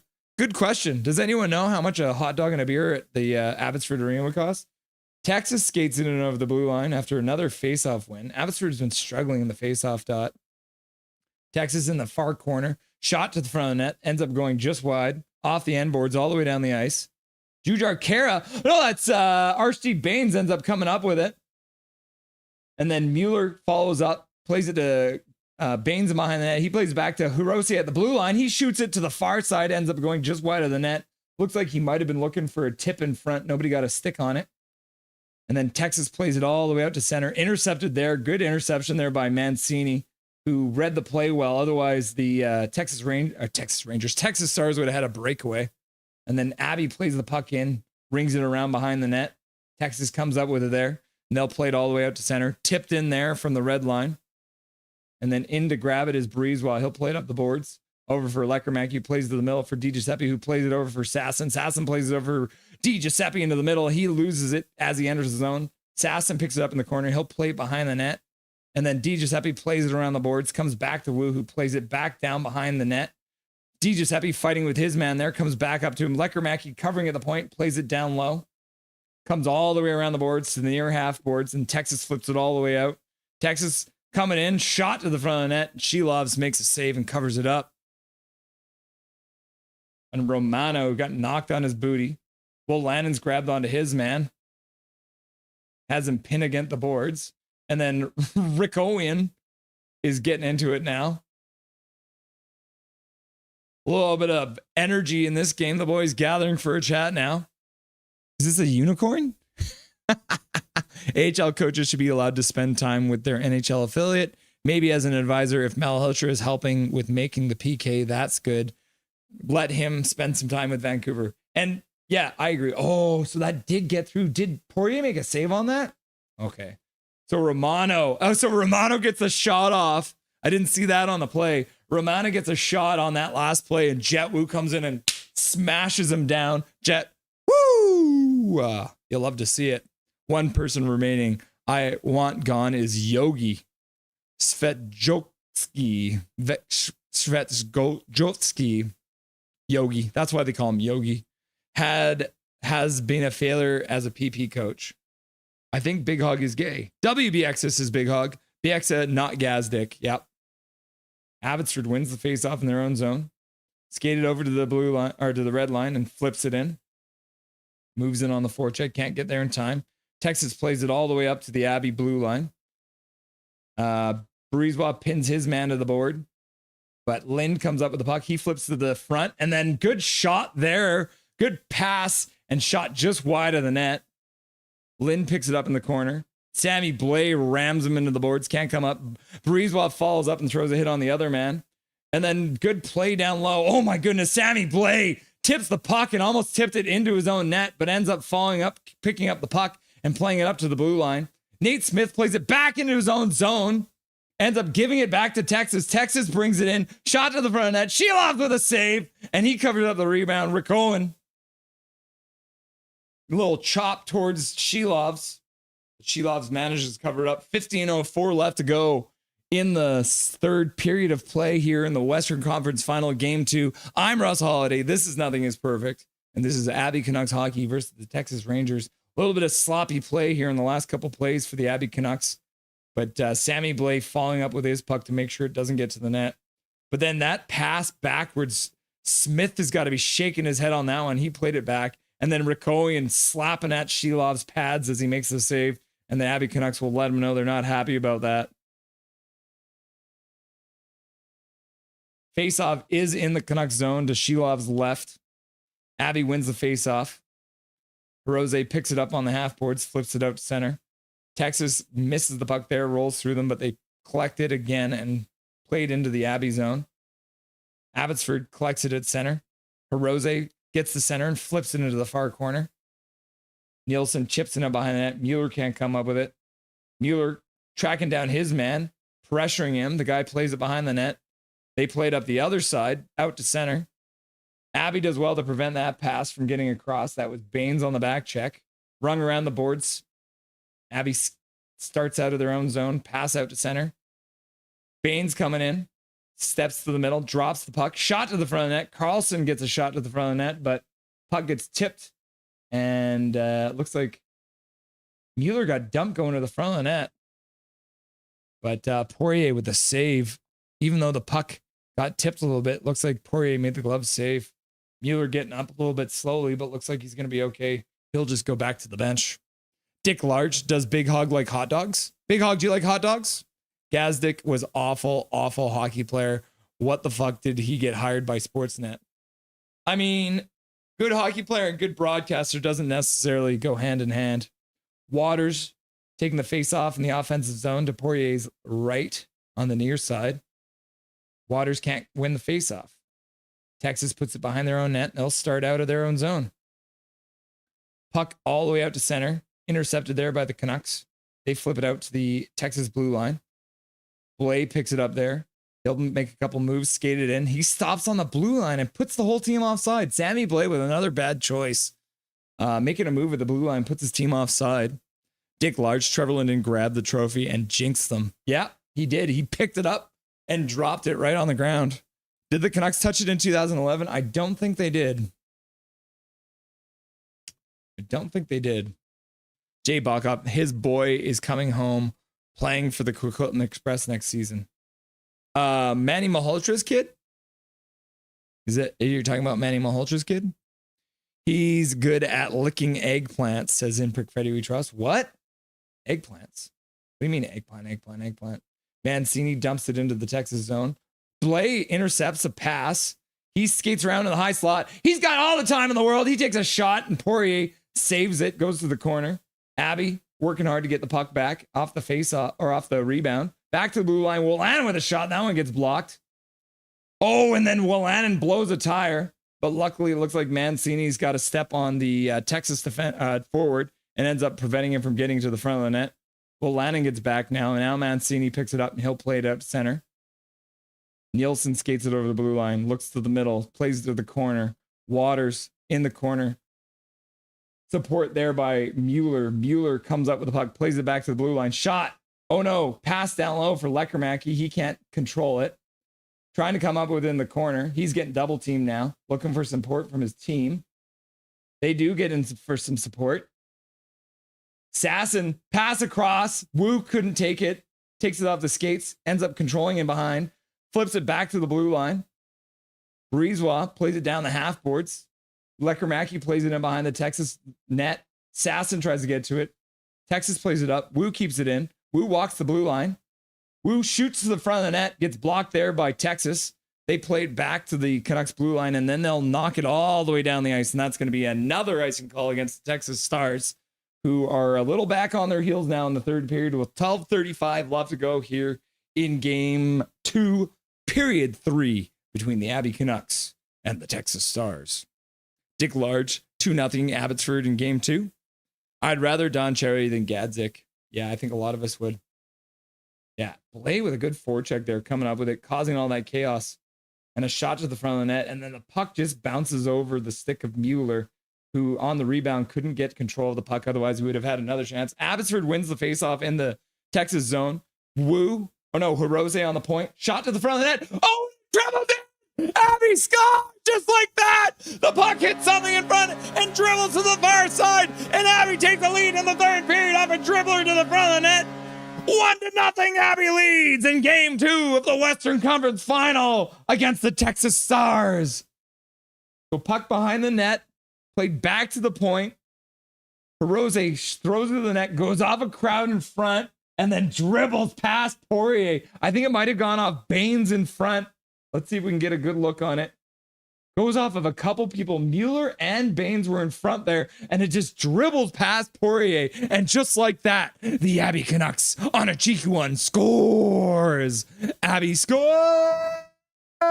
Bang. Andrew, woo! In Big Fire Dress. Go, go. JNS plays. Yes. Hachiko. Go, go, go, go, go, go, go. And Big Hog's like, go, go, go, go, go, go, go, go, go. And then Texas comes in offside, and they're going to be a whistle and a face-off outside the Canucks zone. And then Big Mac's like, go, go, go, go, go, go. Boom, go, go. And then Zach's like, go, go. And then Aiden Kelly's like, go, go, go, go, go, go, go, go. And then Calvin 99 Charlie's like, go, go, go, go, go, go, go, go, go. And then Aiden Kelly's like, woo! And then Logan shows up and he's like, Logan roar, fuck yes, boys, swear jar. And then KJ Braze is like, let's fucking go. And then Aiden Kelly's like, finally. And then Heastone's like, woo. And then KJ Brazy starts the wave, woo, woo. So Hirose, they're giving it to Hirose right now is what Jay's saying. You know what that means? Somebody scored, so I'm going to do this. I'm going to do this because why not? Here you go, kids. Who gets it? Canucks score, and I donate a gifted membership. We'll see if one of the new people, we got a ton of people in the chat right now. Let's see if we can get a free gifted membership going out to one of the new people here. Or is it going to go to a veteran? We'll find out in just a second. Cheeky little goal, yeah. Hit something in front and then just dribbled to the other side. Hashtag you love to see it. Great to see. There it is. There's the gifted membership coming in. And it goes out to Michigan Sports 3666. Hashtag you love to see it. Congratulations, Michigan Sports 366. You're a member of Nothing is Perfect. And just like that, the Canucks are up 1-0. Bob Bluger, bow, wow, wow, wow. Logan roar. Somebody give this guy a job. Who, me? Goal! Shelov's finished this clean game. True Brit had to happen, Texas. It was dog tired. Yeah, the Abby Canucks were moving. They were moving all over the place. You love to see it. Oh my goodness, people. Oh my goodness. Can you feel it? Can you feel it? Score, second goal will be empty netter, says Dick Larch. Big Hog, I'd rather needles in my eyes than Gadzik. Laugh out loud, says Paragraph Bro. Respect, says Big Hog. All right. Off the face-off. Texas wins it. Abby on the forecheck, though, comes up, dumps it down low. Poirier tips it behind his own net. Comes into the near corner. Behind the net. Oh, and the Canucks turn it over again. In front, Lecker Mackey goes to the front of the net. Puck doesn't get to him off of a Sasson pass. Puck comes back to Sasson in behind the own net. He turns around, skates in the high slot, pass down low, and there was a man in front, but Poirier made the save. DiGiuseppe picks it up, skates into the corner, flips it in behind the net. Sasson's there to collect it. He plays it over, comes past DiGiuseppe, though, and then the Canucks get it at the point, play it back down. Sasson plays it into the front of the net. Oh, and Poirier made a save, gloved the puck, and looks like one of the Texas players is crying on the ground now. And the boys have gathered for a chat. Nielsen's there. Rick Rowan is trying to get into it. DiGiuseppe's getting into it. So Sasson plays it to the front of the net. Puck comes back to Hirose. He shoots it towards the front of the net. And then Sasson with another pass tries to get it in front. And then DiGiuseppe's there against Taylor. And then I think Taylor might have gotten a stick in the nuts. I'm not going to lie to you guys. Laughing and crying, says Katie. Dick Large, I heard EP40 will be traded and Foot will be fired by Christmas. Dick Large, you know, I wouldn't be surprised. I wouldn't be surprised. I feel like Don Cherry is more painful than Needles, though. I don't know. Tippett for Demko. Big Mac's got the Braille. He's got the Braille rule book out there. Look at that. Big Mac found a copy of the Braille rule book. Face off to Poirier's right. Nielsen's going to take this one. Texas gets waved out, so Peterson comes in to take it. And then actually wins it. So Peterson comes in relief and wins that face off. Abby keeps it into the blue line, flips it down behind the Texas net again.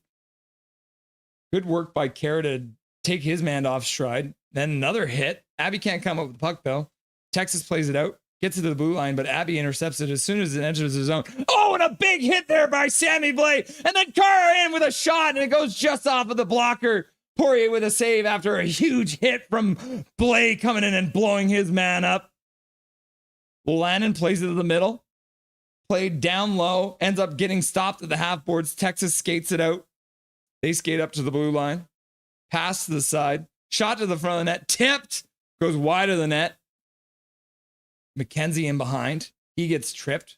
Well, Lannon doesn't have a stick anymore, so he kicks it up to half boards. Comes up for Nielsen, who plays it up for Mueller. Mueller steps around his man 2-on-1 with Baines now. Takes a shot. Poirier with the save. Baines goes to the net, but he can't get a rebound. Puck comes all the way out to center. Abby plays it back towards the blue line. Comes up with the puck at the center ice.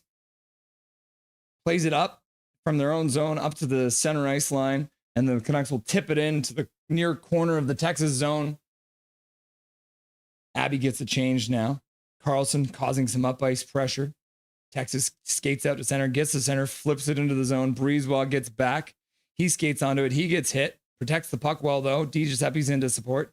Breezewell picks it up, skates to the far side corner. Battling with a Texas player and the discarded stick of Will Lannon. Shot to the front of the net. That one goes high, comes off the end boards, almost bounces up front. DiGiuseppe does well to poke it back behind the net. Abby picks it up, and they'll take their time and skate it out to center. Looks like Jet Wu's activating. He's skating in. He puts it right through the man and almost gets to the front of the net. Jet Wu with some absolutely beautiful moves. DiGiuseppe throws it to the front of the net. Lekermacki couldn't tip it on. Now he tries the back check, loses his man. Texas skates it in down the half boards. That puck gets blocked. Chase Waters blocking that one. Puck gets past Abbotsford on a pass all the way down the ice. Looks like it might have gotten tipped, so no icing. Abbotsford finishes the change. Texas skates it over the Abby blue line. Puck gets intercepted right away. Abby skates it out the middle. Sasson plays it in to the Texas zone. Sammy Blay with a little bit of pressure. We can't come up with the puck, though. Texas skates it in, and they get checked right before they enter the zone. Now Nielsen skates in. He goes over the blue line. He looks to the front of net. Shot. Gets blocked. Trying to come up with it. Can't do it. Now Texas skates out 3-on-2.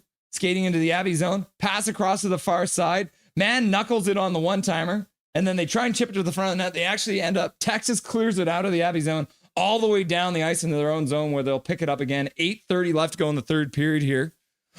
Logan Roar. Let's fucking go, Abby. Swear jar. I'll take Tippett for Demmer. Oh, yeah. Oh, what a shot. And then it gets tipped and out of play. Baines with a shot in high slot ends up going off a stick and out of play. 8:14 left to go in the third period. Shots are now 28-23 for Abbotsford here in the third period. First goal may be the game-winning goal. Logan Roar. Why haven't the Abbotsford Canucks given this guy a job already? You're too kind, Logan. You're too kind. If they want me, I'll absolutely be their play-by-play guy. Me and Brandon Astle doing that. Drew Richards shows up. King of the mods. Drew Richards in the chat. What's up, my dude? 0-0 in the third period. Chaos. Face off. Scramble draw. Texas comes up with it. They'll skate it out through center. And then they'll shoot towards Shilovs. Goes wide. Looks like they came in offside, though. Or did Shilovs make a save there? But I think the face-off will come outside of the Abbotsford zone. Yeah, it was an offside call. 8:05 left to go in the third period. Looks like Abby will change their line. Abby's changing things up. 8:05 left to go. Face off just outside their own zone on the far side. Sellout crowd there in Abby. Abby now with 9 shots in this period. To Texas is 4. Swear jar. Goalie battle? Question mark. Yeah. My money's on She Loves. Stars, says Jay Bacot. Andrew, gonna be a 1-0, I think. Yeah, it's like hot dogs laugh out loud. Mancini is him. Caleb Malhotra, he plays for Chilliwack Chiefs. Yeah. The good old Chilliwack Chiefs. And then Cole Lind and Waters getting into it. Mancini steps into Lind. Now the boys gather for a chat. Jet Wu throws an underhand punch right into someone's gut. Boys gather for a chat. Cole Lind getting the roughed up in the corner there. Yeah, Texas is getting a little upset right now. One guy lost his helmet. Trying to get it back on. He's got a big old mop of hair. It's going to be hard for him to get that helmet back on. Doing the wave. Woo! Calvin's trying to start the wave. Zach's in on the wave. Woo! Logan Rohr, he should be the main commentator. Thank you very much, brother. Hirose assisted from Carlson and Sasson. Yeah, so Hirose ends up getting that goal. So it must have gone off of a Texas player in front there. What are they doing? They drop the puck, and then the linesman wants it back, and then DiGiuseppe throws a hit because he couldn't even hear the whistle because it's so loud in the stadium. Now they're all gathering for a chat. Are they giving DiGiuseppe a penalty now? Apparently they're giving DiGiuseppe a penalty now. Obviously, Carlson, my favorite player, got the assist. Have to delete that. No jinxing. Eddie F., thank you. Making my morning here in Bangkok, Thailand. Eddie F., what's up, my dude? Oh, DiGiuseppe was going to try and fight Lind, and Lind was having nothing of it. Oh my goodness. Yeah, Cole Lind just baited DiGiuseppe into trying to have a fight. And DiGiuseppe dropped his gloves with Lind, and the Linds had nothing, didn't want any part of that.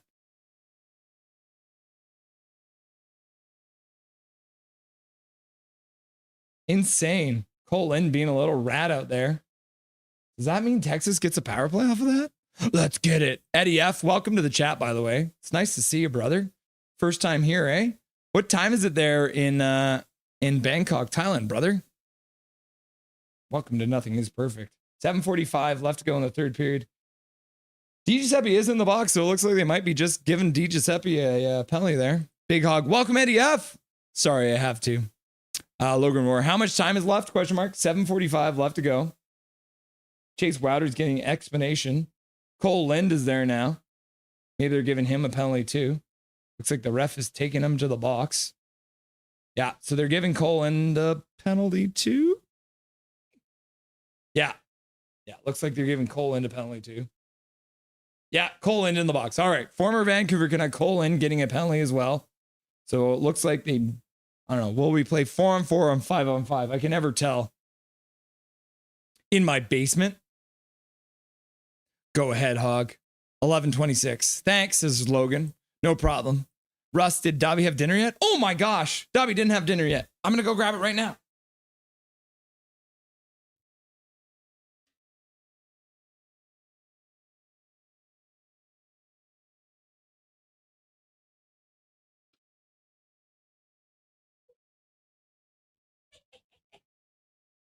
Oh, yeah. Okay, they're sorting things out, so let's take this minute. Good.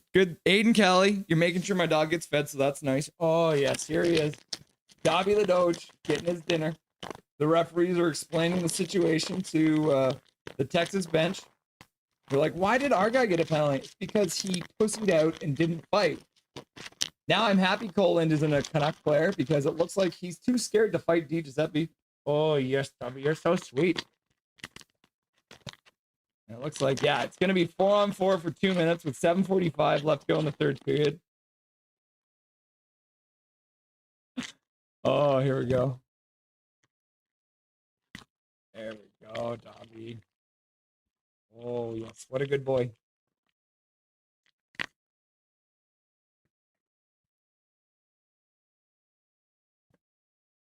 Is that tasty, Dobby? Yeah? Can you give me a kiss? Give me a kiss. Give me a kiss. Oh, yes. What a good boy, huh? You want to lick that a little bit more? Okay. You can go lick it on the ground now.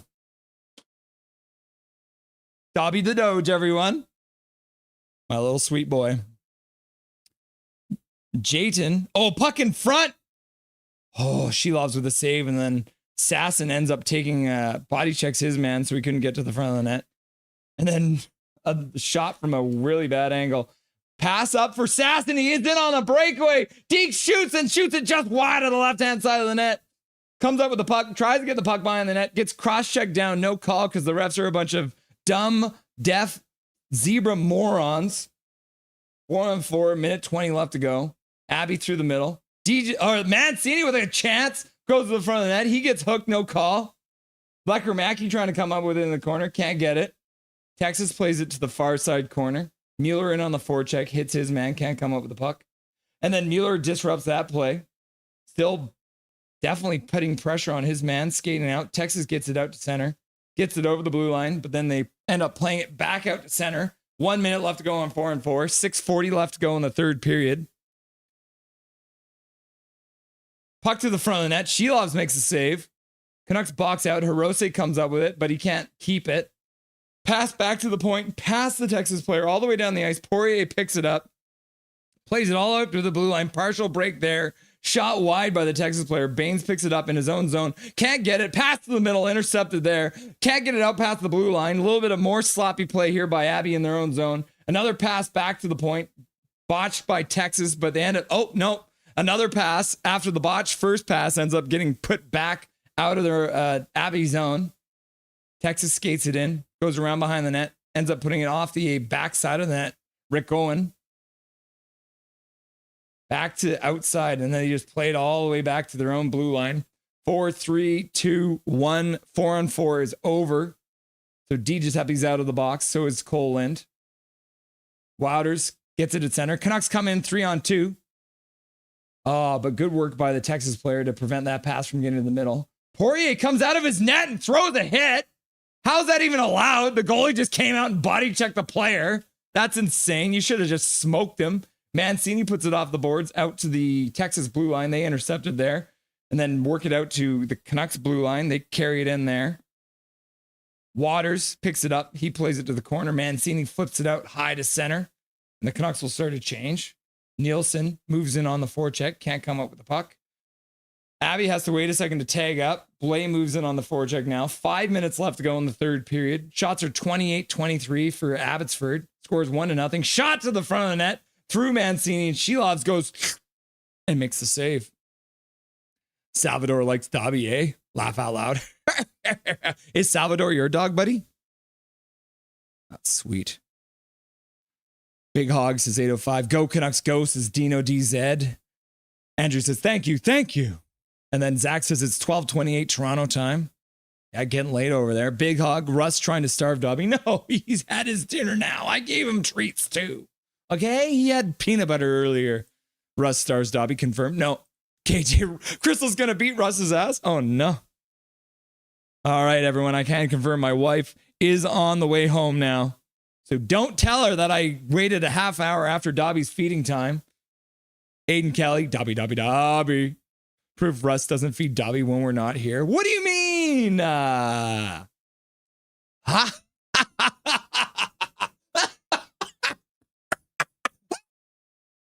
That's what I imagine that sounds like, Logan. Eddie F. My first time here, 11:30 a.m. Sunday, June 1st. Very cool. So Eddie, you're watching from Thailand. We got Gary Wiseman watching from Hong Kong. We've got German Canucks fans watching from Germany. We got Hachiko watching from California. We got Big Hog watching from East Coast of Canada. It's been a crazy night so far. Big Mac's like, Dobby. And then Logan says, forgot to feed my dog. Forgot to feed the dog? What the hell? Oh, yes. Dobby, I saved your stomach. Yeah. Dobby, you can thank Aiden Kelly for your dinner tonight, buddy. Let's go, Abby. Zebra. You need to be on TV. AC, what do you mean, AC? That's very kind of you. I appreciate that. The thing is, you can put me on your own TV if you want. That's possible. KJ watching from East Van. Yep, KJ Brazy, he won't forget about you. Oh, Gabrielle Moteo. I'm watching for the Philippines initially from Burnaby. Welcome, Gabrielle. Is it Gabriel or? Yeah, it's Gabriel. Gabriel, not Gabrielle. Gabriel. Welcome, Gabriel. Nice to see you. Watching from the Philippines. I'm trying. What was the? So we got Dave DeVilliers from South Africa, and then Dan Carlo. So Gabriel, we have also got a guy named Dan Carlo who watches from the Philippines. So we got 2 fans in the Philippines now. Welcome, Gabriel. Welcome to Nothing is Perfect. Texas works the puck into the Abbey zone, but Breezewell intercepts it there. He'll flip it out high to center. Puck skips over the Texas blue line, and they'll collect it in. Mueller pursuing his man. Checks him. Carlson comes up with the puck, flips it towards Poirier. He had to be careful with that. That shot came all the way down from the point, and it was bouncing and bobbling, but Poirier ends up getting a blocker on it, playing it wide. Texas takes their time, passes it out to center, skates over the Abbey blue line, flips it into the far corner. Mancini hits his man, can't come up with the puck though. Puck into the middle, bouncing around. Abbey skates it out through center. Sasson flips it into the Texas zone. Puck goes into the corner. Sasson's on top of it. He's trying to come up with it, can't. Lecker-Mackey trying to hook the stick of the other man. Flip to the front of the net. Sasson gets it there on the block. Lecker-Mackey flipped it in, tried to be a shot. I am from Surrey. I'm in Surrey, British Columbia, Canada. Flood is watching from Williams Lake. Oh, yeah, I guess we can end the poll question, too. Who will score first? The Abbey Canucks got 92%. 92% of you were right. 7% of you were wrong. Flood is from Williams Lake. Pink sunglasses. Why is it such a late game? It's the Abbey Canucks, bro. Texas coming in. Partial break. Shot to the front of the net. Shelov's with the save. Rebound goes in behind the net. Nielsen comes up with it in the far corner. He'll skate it out. He's got support from Waters. They get to the center ice and dump it in. Waters moves in, throws a hit. Puck to the blue line. Bain keeps it in for a minute. Puck gets worked out, though. Texas works it into the Canucks blue line. Drop pass, cross the blue line. Puck to the front. Oh, and Shelov makes a save, but the puck ends up dribbling through him and into the net. And Shelovs is not happy about it. Everyone's arguing right now, but right now it looks like Texas has scored. McKenzie, the captain, putting it through Shelovs, but Shelovs was arguing quite heavily.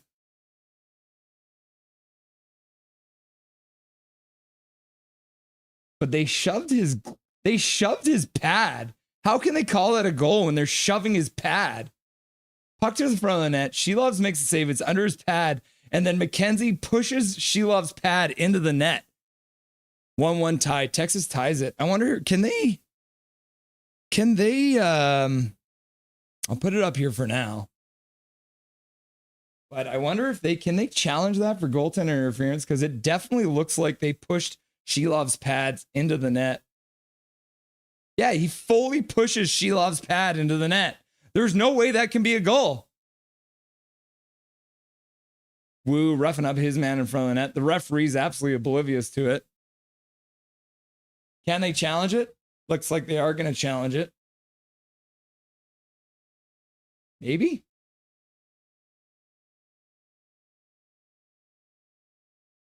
And there.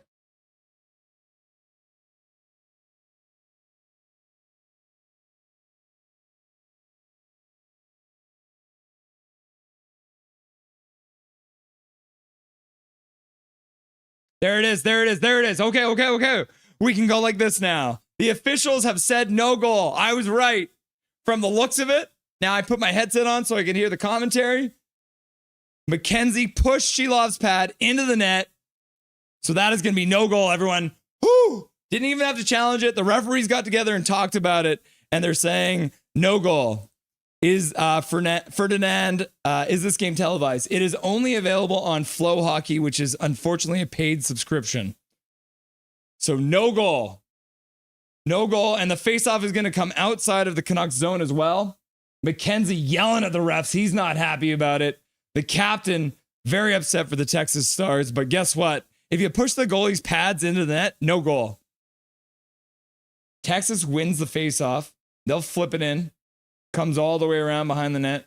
Jet Wu picks it up, plays it for Brisebois. Brisebois plays it to the middle. Baines plays to the other middle at center. Wu comes in, goes into the corner behind the net, looks at the front of the net. He shoots short side, goes over the net and out of play. Jet Wu activating again. I love when Jet Wu activates. Yeah, so Ferdinand, it is available on Flow Hockey, but it's a paid subscription. So the only way you can get it right now is either on Sportsnet 650 or by me. So those are your options. Need minus 1.5. So JR999, what does minus 1.5 mean? I'm not a big gambler, so what does that mean? What is it like the final? You need a final score? Do you need you need them to win by less than 1.5 or something? So they can only win by 1 goal? Laugh my ass off. Brendan H, need a time clock. We got 2:25 left to go in the third period here. Abby loses the faceoff in the Texas zone. 2:22 left to go. Di Giuseppe intercepts it at center. Waters gets it there and he flips it in. Texas picks it up in their own zone. Puck flipped into the Abbey zone. They've got a little bit of time. No Texas players there. Hirose plays it around behind the boards. Canucks played up the boards. Ends up getting intercepted there. Texas comes up with it. Mancini hits his man. Can't come up with the puck. Puck to the front of the net. Shelovs makes a save. And then the Canucks pick up the rebound and flip it out to center. Max Sasson with some speed. He spins. He stops. He works the puck behind the net. He gets hit. No call after he gets hit in the head. Poirier creeping out. He's staying in the net right now. Canucks work it out to center, so Texas can't pull their goalie yet. Why did the network put this on TV? AHL doesn't have a TV contract. Canucks work it out to center. Mueller works to the middle. Baines was just slightly offside because Mueller had to make a move because he had a guy stick on him. Yeah, Brendan, the time clock's really hard to do for these. Let's see if I can. I'm going to try something here.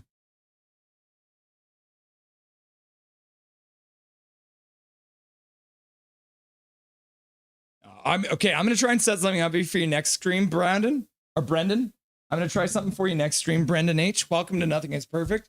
But I think I'm able to work something out now because I am watching the game on my computer. So theoretically, there's nothing wrong with me showing you guys the score. All right, so Texas has the puck behind their own net. 1:15 left to go. They've just pulled their goalie, so he's gone to the bench. Abby's got one man in the zone to cause some pressure. Texas skates it out through center, dumps the puck in around, all the way around the boards, picked up there. Oh, actually gets past the Canucks defenseman there. Texas now rings it around behind the Abby net, up to the near half boards on the near side. 6-on-5 here. Puck to the middle. Abby blocks it, and then they cause some chaos in front. Texas can't get a clean look right now.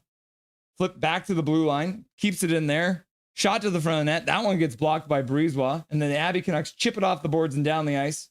Not enough for icing. 38 seconds left to go in this period. Texas works it out to the blue line. They get to the blue line. They dump it in. Bring it around the boards. Picked up there by an Abby Canuck, but it gets tipped over to a Texas player. Now the Abby Canucks flip it off the glass. Oh, kept in at the blue line. Good hit there, though. Looks like Chase Wouters, Captain Chase Wouters, making a hit, so it gets it out. Texas rings it in again. Wouters plays it back to the corner. Now Brisebois is just trying to bung things up in the corner. We got a rugby game happening. 10 seconds left. 9 seconds left. Chase Wouters has his man get so mad he turns around. Texas tries to work it in front. Gets to the front of the net. 2 seconds left. And just like that, it's the end of the game. We can do it. It's the final. 1-0. Shutout for Shelovs. 1-0. And the boys gather. Sasson grabs his man. He punches in the face a couple of times. The game is over now. Shelovs gets his helmet knocked off. And Cole Lind is all hot and bothered. There's two players wrestling right now. Now Hirukwoian trying to get to the front of the net. Lind's getting dragged off the ice. He's lost his cool. The Abby Canucks have won the game. It doesn't matter. Game 2's over, and the Abby Canucks are leading 2-0 in the best of 7 series in the Western Conference Finals. Aiden Kelly goes, woo! Hachiko says, if you are new, please sub. Thank you very much, Hachiko. I appreciate that. You can do that. What Steve Dangle does, have the broadcast scoreboard on the corner. Oh, and then there's just like a full-on scrum. Jet Wu's got his man over by the bench. The backup goalie looks like he's trying to get into it. Jet Wu. Guys got to be careful. They don't do anything too crazy here. You don't want anything kind of suspensions. But now there's literally Abby Canucks players over by the front of the Texas bench. Well, Lannon's there chirping. Jujar Care's there. Phil Di Giuseppe. The hate has arrived, everyone. We didn't see it early on in the series, but guess what? The hate has arrived in the Western Conference Final. Cole Lind actually gets headbutted by Shelovs. That's hilarious. Shelovs headbutted Cole Lind, and then Cole Lind gets grabbed. Oh my goodness, people. Lee he be me. Woo! Says Lee he be me. And then Calvin Inesha says W. Canucks glow. Canucks glow. Canucks glow. And then in prick Freddie Utrecht says Canucks glow. Canucks glow. Canucks glow. There's still one Texas player on the ice chatting with the refs. The Abbey Canucks are already celebrating. That's hilarious. Oh my goodness, people. Andrew 6 Goose in the playoffs. Woohoo! Seelovs has done it, True Brit. Stars are grumpy. Yeah, they sure are, True Brit. Russ, have you seen the Linden set about PD and the Sedines? I did see that. Canucks go, Canucks go. Logan says go, go, go, go, go. Heastone says go, go, go, go, go, go, go. KJ Brazy says Trevor Linden. And then Petty Ucho says Dobby goal, Dobby goal, Dobby goal, Dobby goal. Canucks go, Canucks go. And then Paragraph Pro shows up and he's like, you know what? Here's 5 gifted memberships for y'all. Thank you very much, Dustin. Dropping 5 gifted memberships in the chat. Going out to Frazier. They've slayed the dragon. Skytrain L from Jessica and TSI Bot Eliminator. 5 guys getting 5 gifted memberships from Mr. Paragrapher Pro. I guess that's for the 5 shutouts, eh? 5 shutouts. You'll love to see it from Paragrapher Pro. And we're up to 966 people. Thank you to everyone who just subscribed. You'll love to see that. My goodness. Dono hype indeed. Lane Staley back. Welcome back, Lane Staley. I haven't seen you in a while. Nice. Just so you know, everyone, we are going to be live for every single Abbey Canucks game in this Western Conference Final. So as everyone's been mentioning, hit the like button, hit the sub button. We're going to be here. I'm going to be doing play-by-play for you because I know a lot of you are not going to be able to get the game. So I'm going to do my best to get the game here for you. So make sure that you hit that sub button and hit that like button to get that. Thank you very much to everyone who already have hit that button. Let's see. Let's get Dustin on here for the post-game show then, shall we?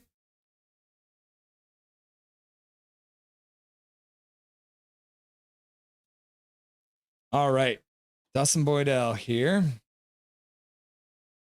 Oh, there he is. Okay. Start a video call. Yep. Okay. And we're going to go like studio. Yeah. And make sure we can see his face. Yep. That's good. And then just got to go like this. And like this. Do. I got to get the house ready for you, Dustin. I just can't have you coming into a dirty house, right? Like that just feels wrong, you know?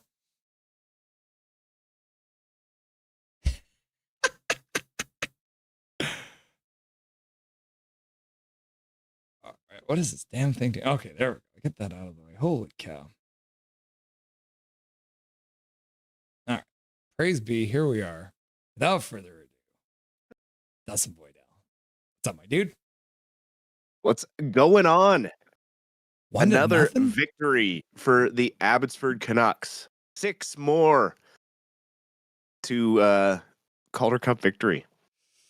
Oh, my goodness. Can you believe what's going on here with these boys? It's been absolutely crazy. I mean, Artur Shelov's really emerging as the playoff MVP in these Calder Cup playoffs. How about that for a game 2 performance? Because man, the first few times there was some sketchy things. Yeah. Probably 3 of the worst games of his career, and then this one, the Canucks only get 1 really lucky goal, but Shelov stopped everything else. Yeah, and he looked solid. And Texas looks frustrated, though that young line is not used to being shut down. Cole Lind trying to get into Shelov's face there at the end of the game. Man, I love the AHL. I love it. Like everyone's just fighting for their careers, and it's just intense. And they play so close together. And now, like going into game 3, they're going into hostile territory, and you know that Texas is going to be fired up. And oh man, there were some big hits in this game, like Jet Wu. And then Sammy Blais absolutely erased a guy there. Like just some real good stuff. Man, and they managed to kill off a bunch of penalties that the one power play they got, they capitalized on. Manny looks very smart putting Hirose in. But it just speaks to the depth of this team that you can throw in pretty much anybody and maybe get a goal from them. Well, I mean, that's the thing is, and Manny Malhotra talks about that all the time. It's next man up, next man up. So even with Ratu in this game, suddenly you're down to 3 centers for the rest of that game.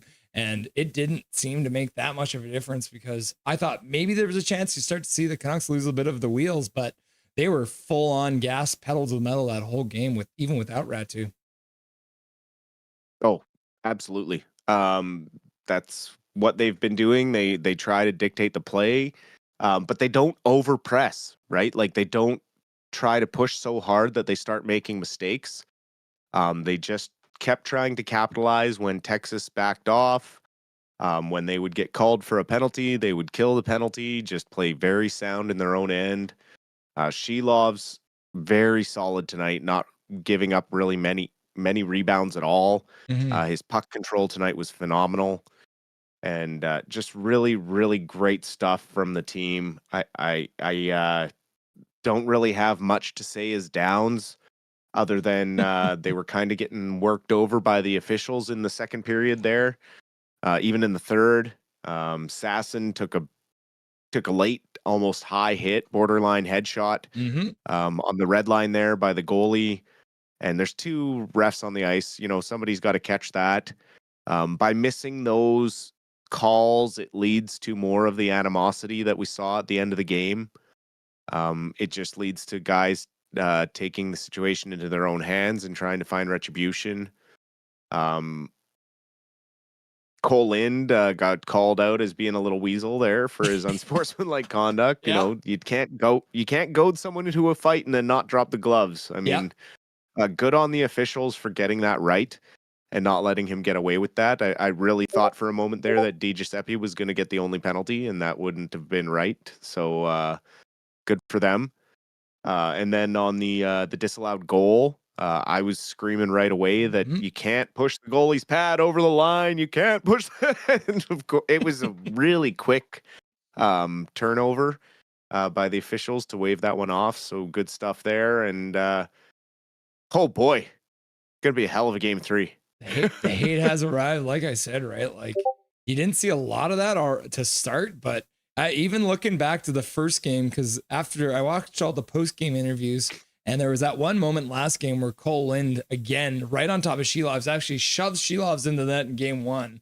And then so they're asking the players, like, do you like that from Shilovs? Because Shilovs got up, he didn't take it, and he shoved Lind out. Tonight, Lind ends up with the 2 unsportsmanlike conduct. So he gets the one for not dropping the gloves with Di Giuseppe, and then he gets another one at the end of the game for getting into it with Artur Shilovs. But Shilovs essentially throws a headbutt on him too. So it looks like there might be a little bit of animosity between Artie and Lind, but I'm loving that fire from Shilovs because he's like, I'm not going to stand around and let you push me.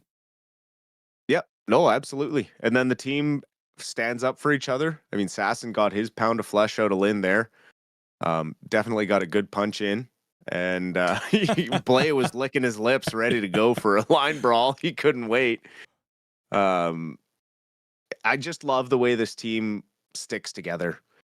It just feels, when you see a goal go in, like the goal that Hirose got, that's a destiny goal.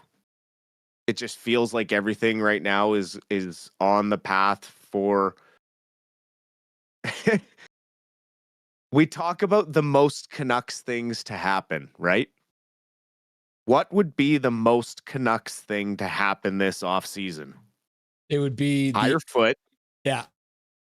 And Manny wins the Calder Cup. the Abbey Canucks, the team that's only been around for 4 years now, ends up winning the Calder Cup before the Vancouver Canucks do it in 54 years, right? Yeah, and I mean, we're getting the owner versus owner matchup. I mean, Gallardi owns the Texas Stars, and Canuck Sports Entertainment own the Abbey Canucks. So we're getting the owner matchup. We're just not getting it with the big boys. So there is like that extra hate, I guess. You can put the underlying script to it. So Connor Cahill donating $2. Wonder if the big boys on big bucks are watching. You think any of the Vancouver Canucks are tuning in for these games? I mean, I wouldn't be surprised if they're around.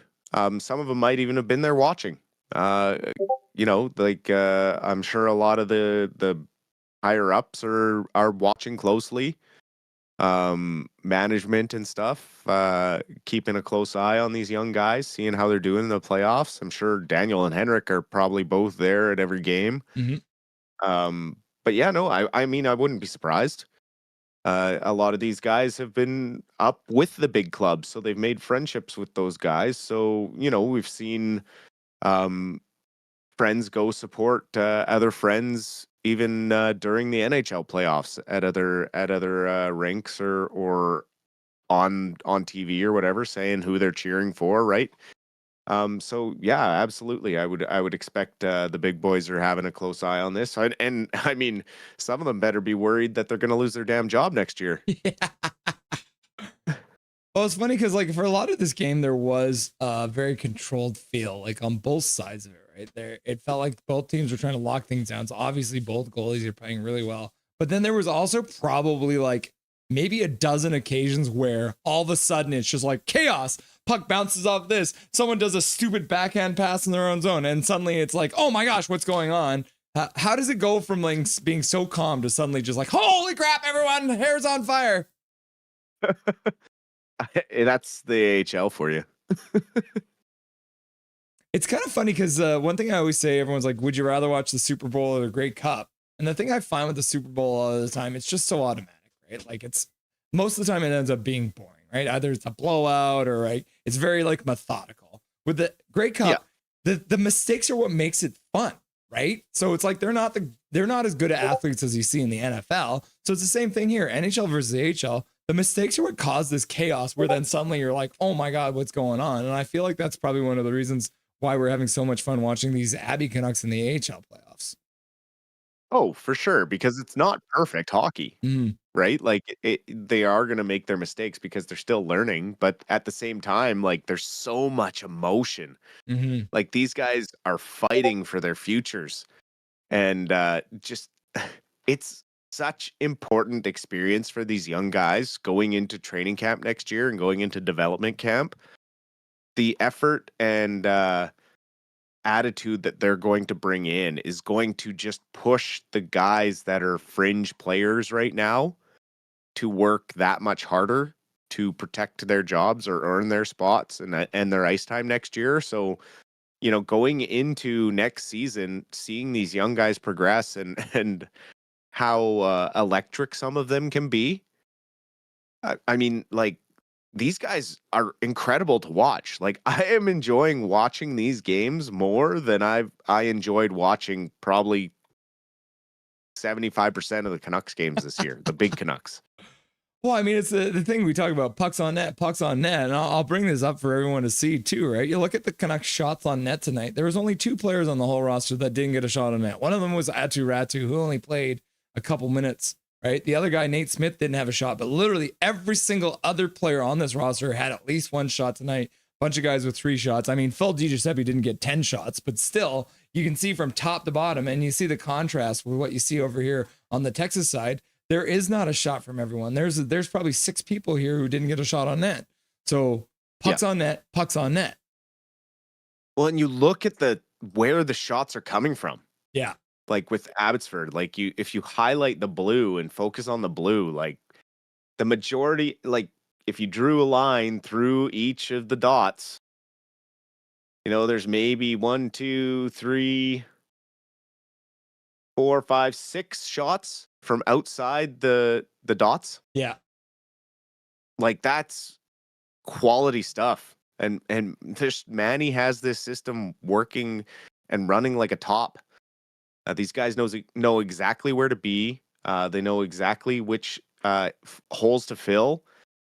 Everyone knows their role. Like I keep saying that like a broken record, but it's just it's such structured hockey that anyone can come in and fill a role. And this is like what Tocchet's dream was, but what Tocchet lacked was putting the right guys in the positions to succeed and then kind of sticking with it. You have to give it a chance to build. And there were some growing pains early in this season. These guys went 500 for a long time, for the first 2 months almost.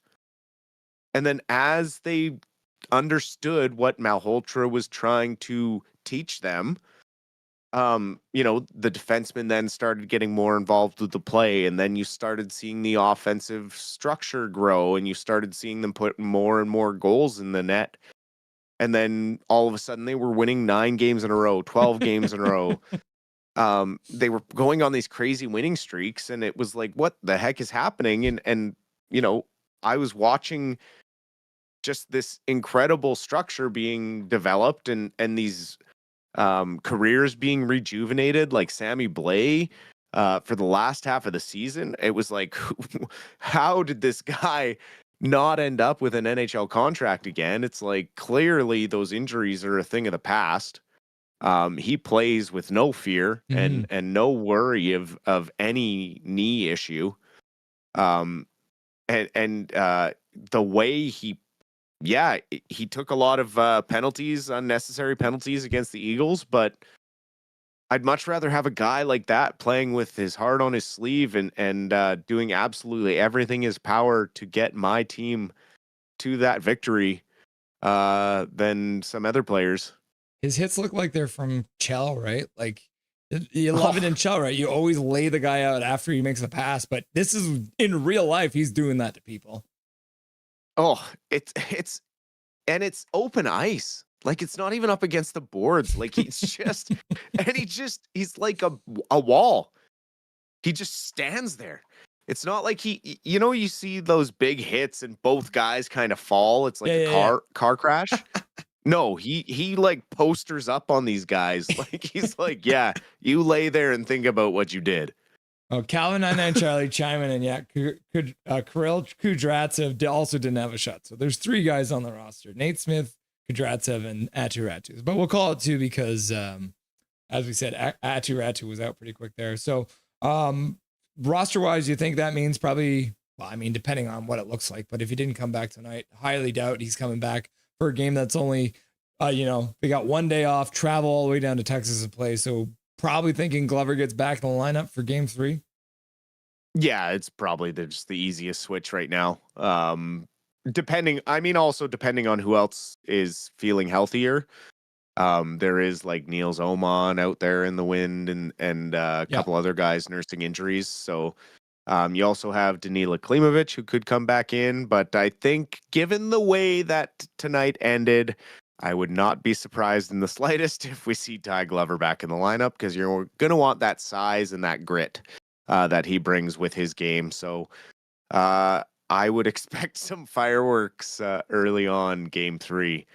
I'm kind of hoping they put that one on their YouTube for free, because it'll be a gooder. Yeah. I just want everyone to be able to see it. I think it's going to be a great game. Yeah. So one of the technical difficulties that happened was the stream that I had going on absolutely died on me. So in the middle of tonight, I actually signed up for Flow Hockey so that I could do this, because I wasn't watching on Flow Hockey before. So, but I'm also not going to give out pirated links on the YouTube channel, because you get in trouble for that. Yeah.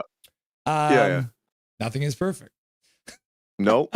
But I mean, did you get the prorated price? If you did the like annual right now, I think you only have to pay like $16 and you get till the end of the playoffs. $16 like a month. So it's not bad. So you just sign up for the annual and then cancel right away, and then you get to the end of the year. Yeah. So it's not too bad. 3 stars of the night came in. Another pretty easy one, I'd say, Dustin, wouldn't you? Oh yeah, goalie, goal scorer. Boom, yeah. Archer Sheelovs with the shutout, 1st star. Remy Poirier with 28 saves on 29 shots, and then Arkito Rose with his first goal in the playoffs and also the game winner So pretty easy one for the announcers. And you know what? Honestly, if I was giving them out, I would have given Poirier the first star. Yeah. Because the quality of saves he had to make over Shilov's, way more difficult. Like in the first period, he was instrumental in keeping the game 0-0. Yeah, Shilov's faced more and got the shutout, but the quality of saves that Remy Poirier had to make were far above what Shilov's did tonight. But yeah, absolutely. I mean, they're both star 1 and 2, and then Hirose got the goal. So I mean, that's a pretty easy one. Sure, you're gonna try and start a riot in Abbotsford with the 3 stars. I gotta stay unbiased. You know? I think I remember though. I remember you saying, if they didn't give the goaltender who won with a shutout the first star, what are they even thinking about? I can't confirm that. We'll have to dig through the Rusty and Dusty post game shows. I'm sure there probably is me saying that, but you know what? So first time Abby's probably playing on the east side of the country in a long time, all the way down in Texas. Again, going back to my point from the sideshow, Abby's used to traveling. Texas is not used to traveling. Is this an advantage for the Abby Canucks heading back to Texas, jumping on a plane? Oh, I think so. I mean, they just went to Colorado and had to play there. So realistically, Texas should be a cakewalk. I think it's actually in the same time zone as Colorado. So, you know, they're just doing the central or mountain time thing. I think they'll be well ready to go. They're probably getting on a flight in the next hour, I would imagine. Probably getting out of town tonight so they can get into Texas tomorrow, get some rest, and then be ready to go for the following day. And man, is it a tight turnaround? I'll bring it up for the kids here. We originally thought they would leave a little extra time for travel, but you can see it here. So tonight's game 1-0. Game 2 happened. The next game is literally at a 5 o'clock start too. So it's not even a full 2 days off. Usually, like you saw the difference between the first 2 games, obviously both games are at 7 o'clock. So this is a really quick turnaround, and there's no rest for the weary. It's Monday, Wednesday, Friday in Texas, all at 5 o'clock. We'll be live for all of those, but again, I think advantage Canucks when it comes to dealing with the travel. Well, and huge advantage Canucks being up 2-0. Yeah, absolutely. Yeah, all you got to pressure is on Texas. I mean, the Abby really just only has to win one game down there. Yeah, win one game in Texas, and you're laughing because then you can one game and you control everything. Yeah. And you just know that the next game that comes, and that's the other thing too, right? Friday in Texas, if necessary, you get to game 6 in Abbotsford. It's again, there's only a 1 day gap, and it's a 6 o'clock start on that Sunday. So lots of hockey to be played. Probably better just to finish things off because I feel like the Checkers are not going to take too long to get rid of the Laval Rocket on the other side. No, I would expect. Well, we'll see what happens tomorrow around 1 o'clock Eastern time. I'll have a check on the scoreboard, but Charlotte has pretty much been manhandling the Rocket. Yeah, it's not like they're getting like late goals like on empty nets. Like they're dominating 5-1 and 5-2. So we'll see how tomorrow goes, but that seems like a big mismatch for some reason. So you're going to be around for the next game on Monday? Monday, yes, I will be here. It'll be at 5 o'clock. So we'll figure out what we'll do, whether it'll be first or second intermission. But I do have an interview with an actual news reporter for the show, which is pretty crazy. I'm not going to tell you who it is, but I teased it the other day. Look at us moving up in the world. I know, right? They're actually willing to talk to me now. That's got to be a good sign. Dustin, anything you want to say to chat before I let you go for the night? Oh, thanks as always for hanging out. I mean, it's incredible seeing 100 people watching at the end of the game there. Congratulations, Russ. Thanks, like your hard work is paying off. Look at this subscriber count up to 968. We'll be at 1,000 in no time. I'm just riding your coattails, buddy. Let's bring it home. And I love it and appreciate all the comments and the questions. And we will talk to everyone on Monday. Well, I would say you're not riding my coattails. If anyone who's old like me and Dustin remember, there was an N64 ad back in the day with Mario and Luigi, and they're all skipping through the field and like holding hands. That's what this is, Dustin. We're skipping through a field together. Happy Together commercial. And it was Happy Together playing, wasn't it? Yeah, and then I think they ended up getting tripped. It was a Super Smash Brothers commercial, I think. Yeah, it was the Super Smash Brothers Yeah, and then commercial. they start fighting. So the fighting can be the end of today's game because there was a scrum in the Abbey zone. I thought the game was over, and suddenly there was a scrum in the Texas zone. So we'll say that. No, we make a hell of a team, and I appreciate all your hard work, and look forward to Monday. Cool. Talk to you soon, brother. Enjoy your nice lazy Sunday. Absolutely. Talk to you later. Dustin Boydell. Stopping by. 9:69 now, guys. It's getting crazy up in here. You guys are being very generous with that sub button, so I very much appreciate that. We've been working really, really hard to get this channel going, and obviously the more subs we get, the quicker we can get more content flowing out for you guys as well, all about the Abbotsford Canucks here and the Vancouver Canucks once they start playing again all the way in December or in September. Logan Roar putting the medals in the chat. Jake the Pancake, also the first game 2 win for Shilovs in the playoffs. Yeah, Jake the Pancake. Yeah, he was abysmal in the other game 2s. I mean, let's look at it. I'll show you guys here. So first round of the that is trivia. You guys don't want to see trivia. We're done with trivia. First round, 4-1 loss in game 2, right? So that wasn't great. Game 2, 5-4 loss. This one he actually got pulled in the first period, and then the Canucks lost in overtime off a Tolopilo gaff. So that's another one. So not great. And then against the Colorado Eagles as well, letting in 5 goals. So definitely an upgrade for this game 2 with a 1-0 win over the Texas Stars. So you're absolutely right. Big Hog Hockey, Dobby, Trevor London, goal, Coconuts Go, Wave, Swear Jar, goal, Coconuts Go, Big Mac, goal, Coconuts Go, Big Mac, goal, Coconuts Go, goal, Rome. Yeah, Calvin 99 Charlie, what did Lyndon say? He was talking about the rumor that the Sedins and Pettersson don't get along and that Pettersson doesn't listen to the Sedins. The Sedins would be the perfect people for Pettersson to get some kind of advice on how to deal with the Vancouver media. But apparently Pettersson doesn't actually want to listen to what the Sedins have to say. So hopefully they can work on that. Aiden Kelly, Shilovs has 5 playoff shutouts, a new playoff record. Isn't that crazy? Isn't that crazy? We got to go back and look again.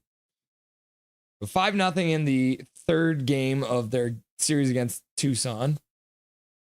2-0 in the fourth game against Coachella. 2-0 in the first game of the series against the Eagles, and then another shutout. So 2 shutouts against the Eagles. So that's 4. And this is his 5th shutout of the Calder Cup playoffs so far. Absolutely killing it. 5 playoff shutouts. New records, says Aiden Kelly. Very cool. Don't know hype. Yeah, Dustin Boydell dropping 5 gifted memberships before he comes on. Just said he hasn't seen nothing like that in hockey ever. A rift between 2 players or whatever. Yeah. It was funny too when they were talking about it because the way Lyndon said it almost sounded like there was a rift between the Sedin twins, like Hank and Dank weren't getting it wrong. But then he's like, no, I got to clarify. Pettersson and the Sedins are not on the same wavelength, apparently. Connor Hill, fantastic win for Abby. They need that. They will need that big time because expect a massive fight back from Texas. Yeah. Andrew, 2-0 lead is huge going to Texas. Yeah. Let's fucking go. Abby says big hug. TSI not. 4 out of 5 got gifted. Oh, only 4 out of 5 got gifted? Connor, turn on your gifted. I'm not a member, Calvin. Sorry. Diener HD, seek more. Let's go. Keep up the good work, Russ. Diener HD stopping by to say hi. Welcome, brother. Nice to see you, my dude. And you guys make sure you check out Diener HD. He's going to be covering the Abbey Canucks, so he'll have a summary video up tonight. So hop on over and give him a like. And if you haven't subscribed yet, make sure you check out Diener HD. He'll be doing an analysis video of tonight's game. Ferdinand, yes. Calvin on AHL, yeah, but you can if you have it on. Oh, by the way, Crystal, if chat tells you that I fed Dobby a half an hour late, it's a total lie, okay? He was not starving. Oh, she's giving me a look. She knows. She believes you guys more than she believes me. Connor Hill, how do I do that? Here, I'll show you.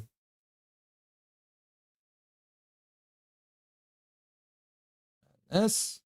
All right. So anyone who is in chat right now who hasn't done this yet, make sure you do this. So to enable gifted memberships on YouTube, navigate to any live stream or premiere, open live chat, and then select allow gifts options within the membership.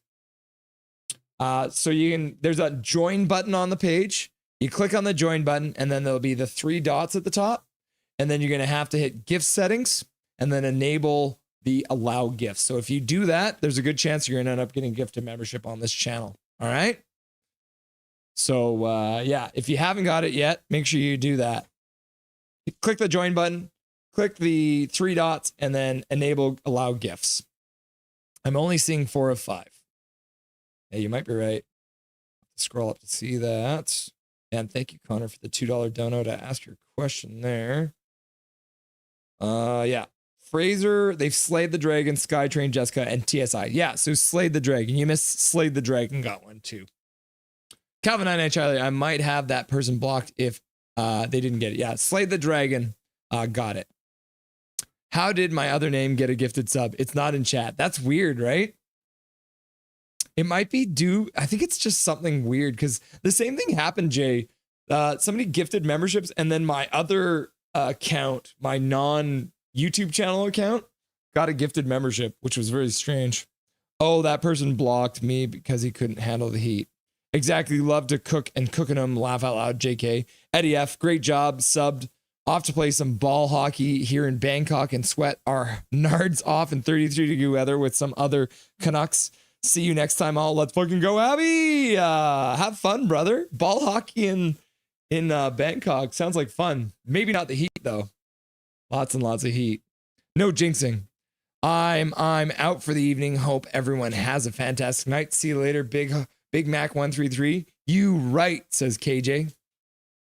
Big Hog been a mod. What's this new leaf he has turned? Bring the cap to Canada. Hell yeah, Pink. Be right back. Gotta grab the wife. All right, that's very important for you. The Vancouver Canucks should be taking notes or should be watching the Abby Canucks play. Welcome, Japan 4. Nice to see you, brother. Skytrain Elfin. Well. How about that? She loves with a shutout. And then Calvin and Intro is like, gotta grab the wife, he says. Laugh out loud. That disallowed goal. Yeah, true, Brit. Actually, you know what? I did this last game. I'm gonna maybe let's see. Should I? I'm just gonna show you guys the game winner here.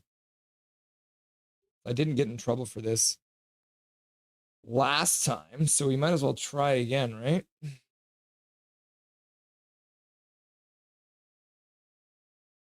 Alrighty. Scroll. Oh yeah. Okay, this is a weird camera angle, but we're gonna go with it. Okay. Here we go, guys. So here's the Abbotsford goal. I'm gonna show you guys here. So Carlson with the puck behind the net. Throws it off the boards back to the point. Hirose up in the point there. And he shoots it towards the front of the net. Goes off a person in front and then just dribbles wide. Oh, Poirier almost gets the glove on it, but just couldn't quite get it. You love to see it. Hirose with his first goal of the playoffs, which you love to see. Back to the bar.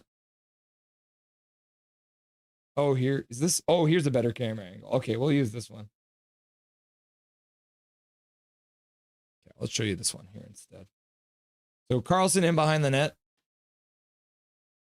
Banks it off the boards. Back to Hirose. Hirose skates to the middle, shoots to the front, goes off of, looks like one of the Texas Stars player goes off him and dribbles wide. Yeah, let's have another look at this. Shot from the point, off some shin pads, and then into the net. Poirier going the other way. Poor Poirier. Great stuff. Yeah, and he almost got his blocker on it too. He would have, and then it just dribbles wide. Woo! Back to the bar. Skytrain Elfin, those Stars were crying about that disallowed goal. Laugh out loud. Yep. Blurp. Blurp. Bloop. Bloop. Bloop. Bloop. they could face the same fate as the big club. True, Brit. They were kind of mad. I am. So yeah, Cole Lind is jealous. Connor Hill, because if they are, that's how they should play in the NHL. Yeah, they should be watching and they should be taking notes.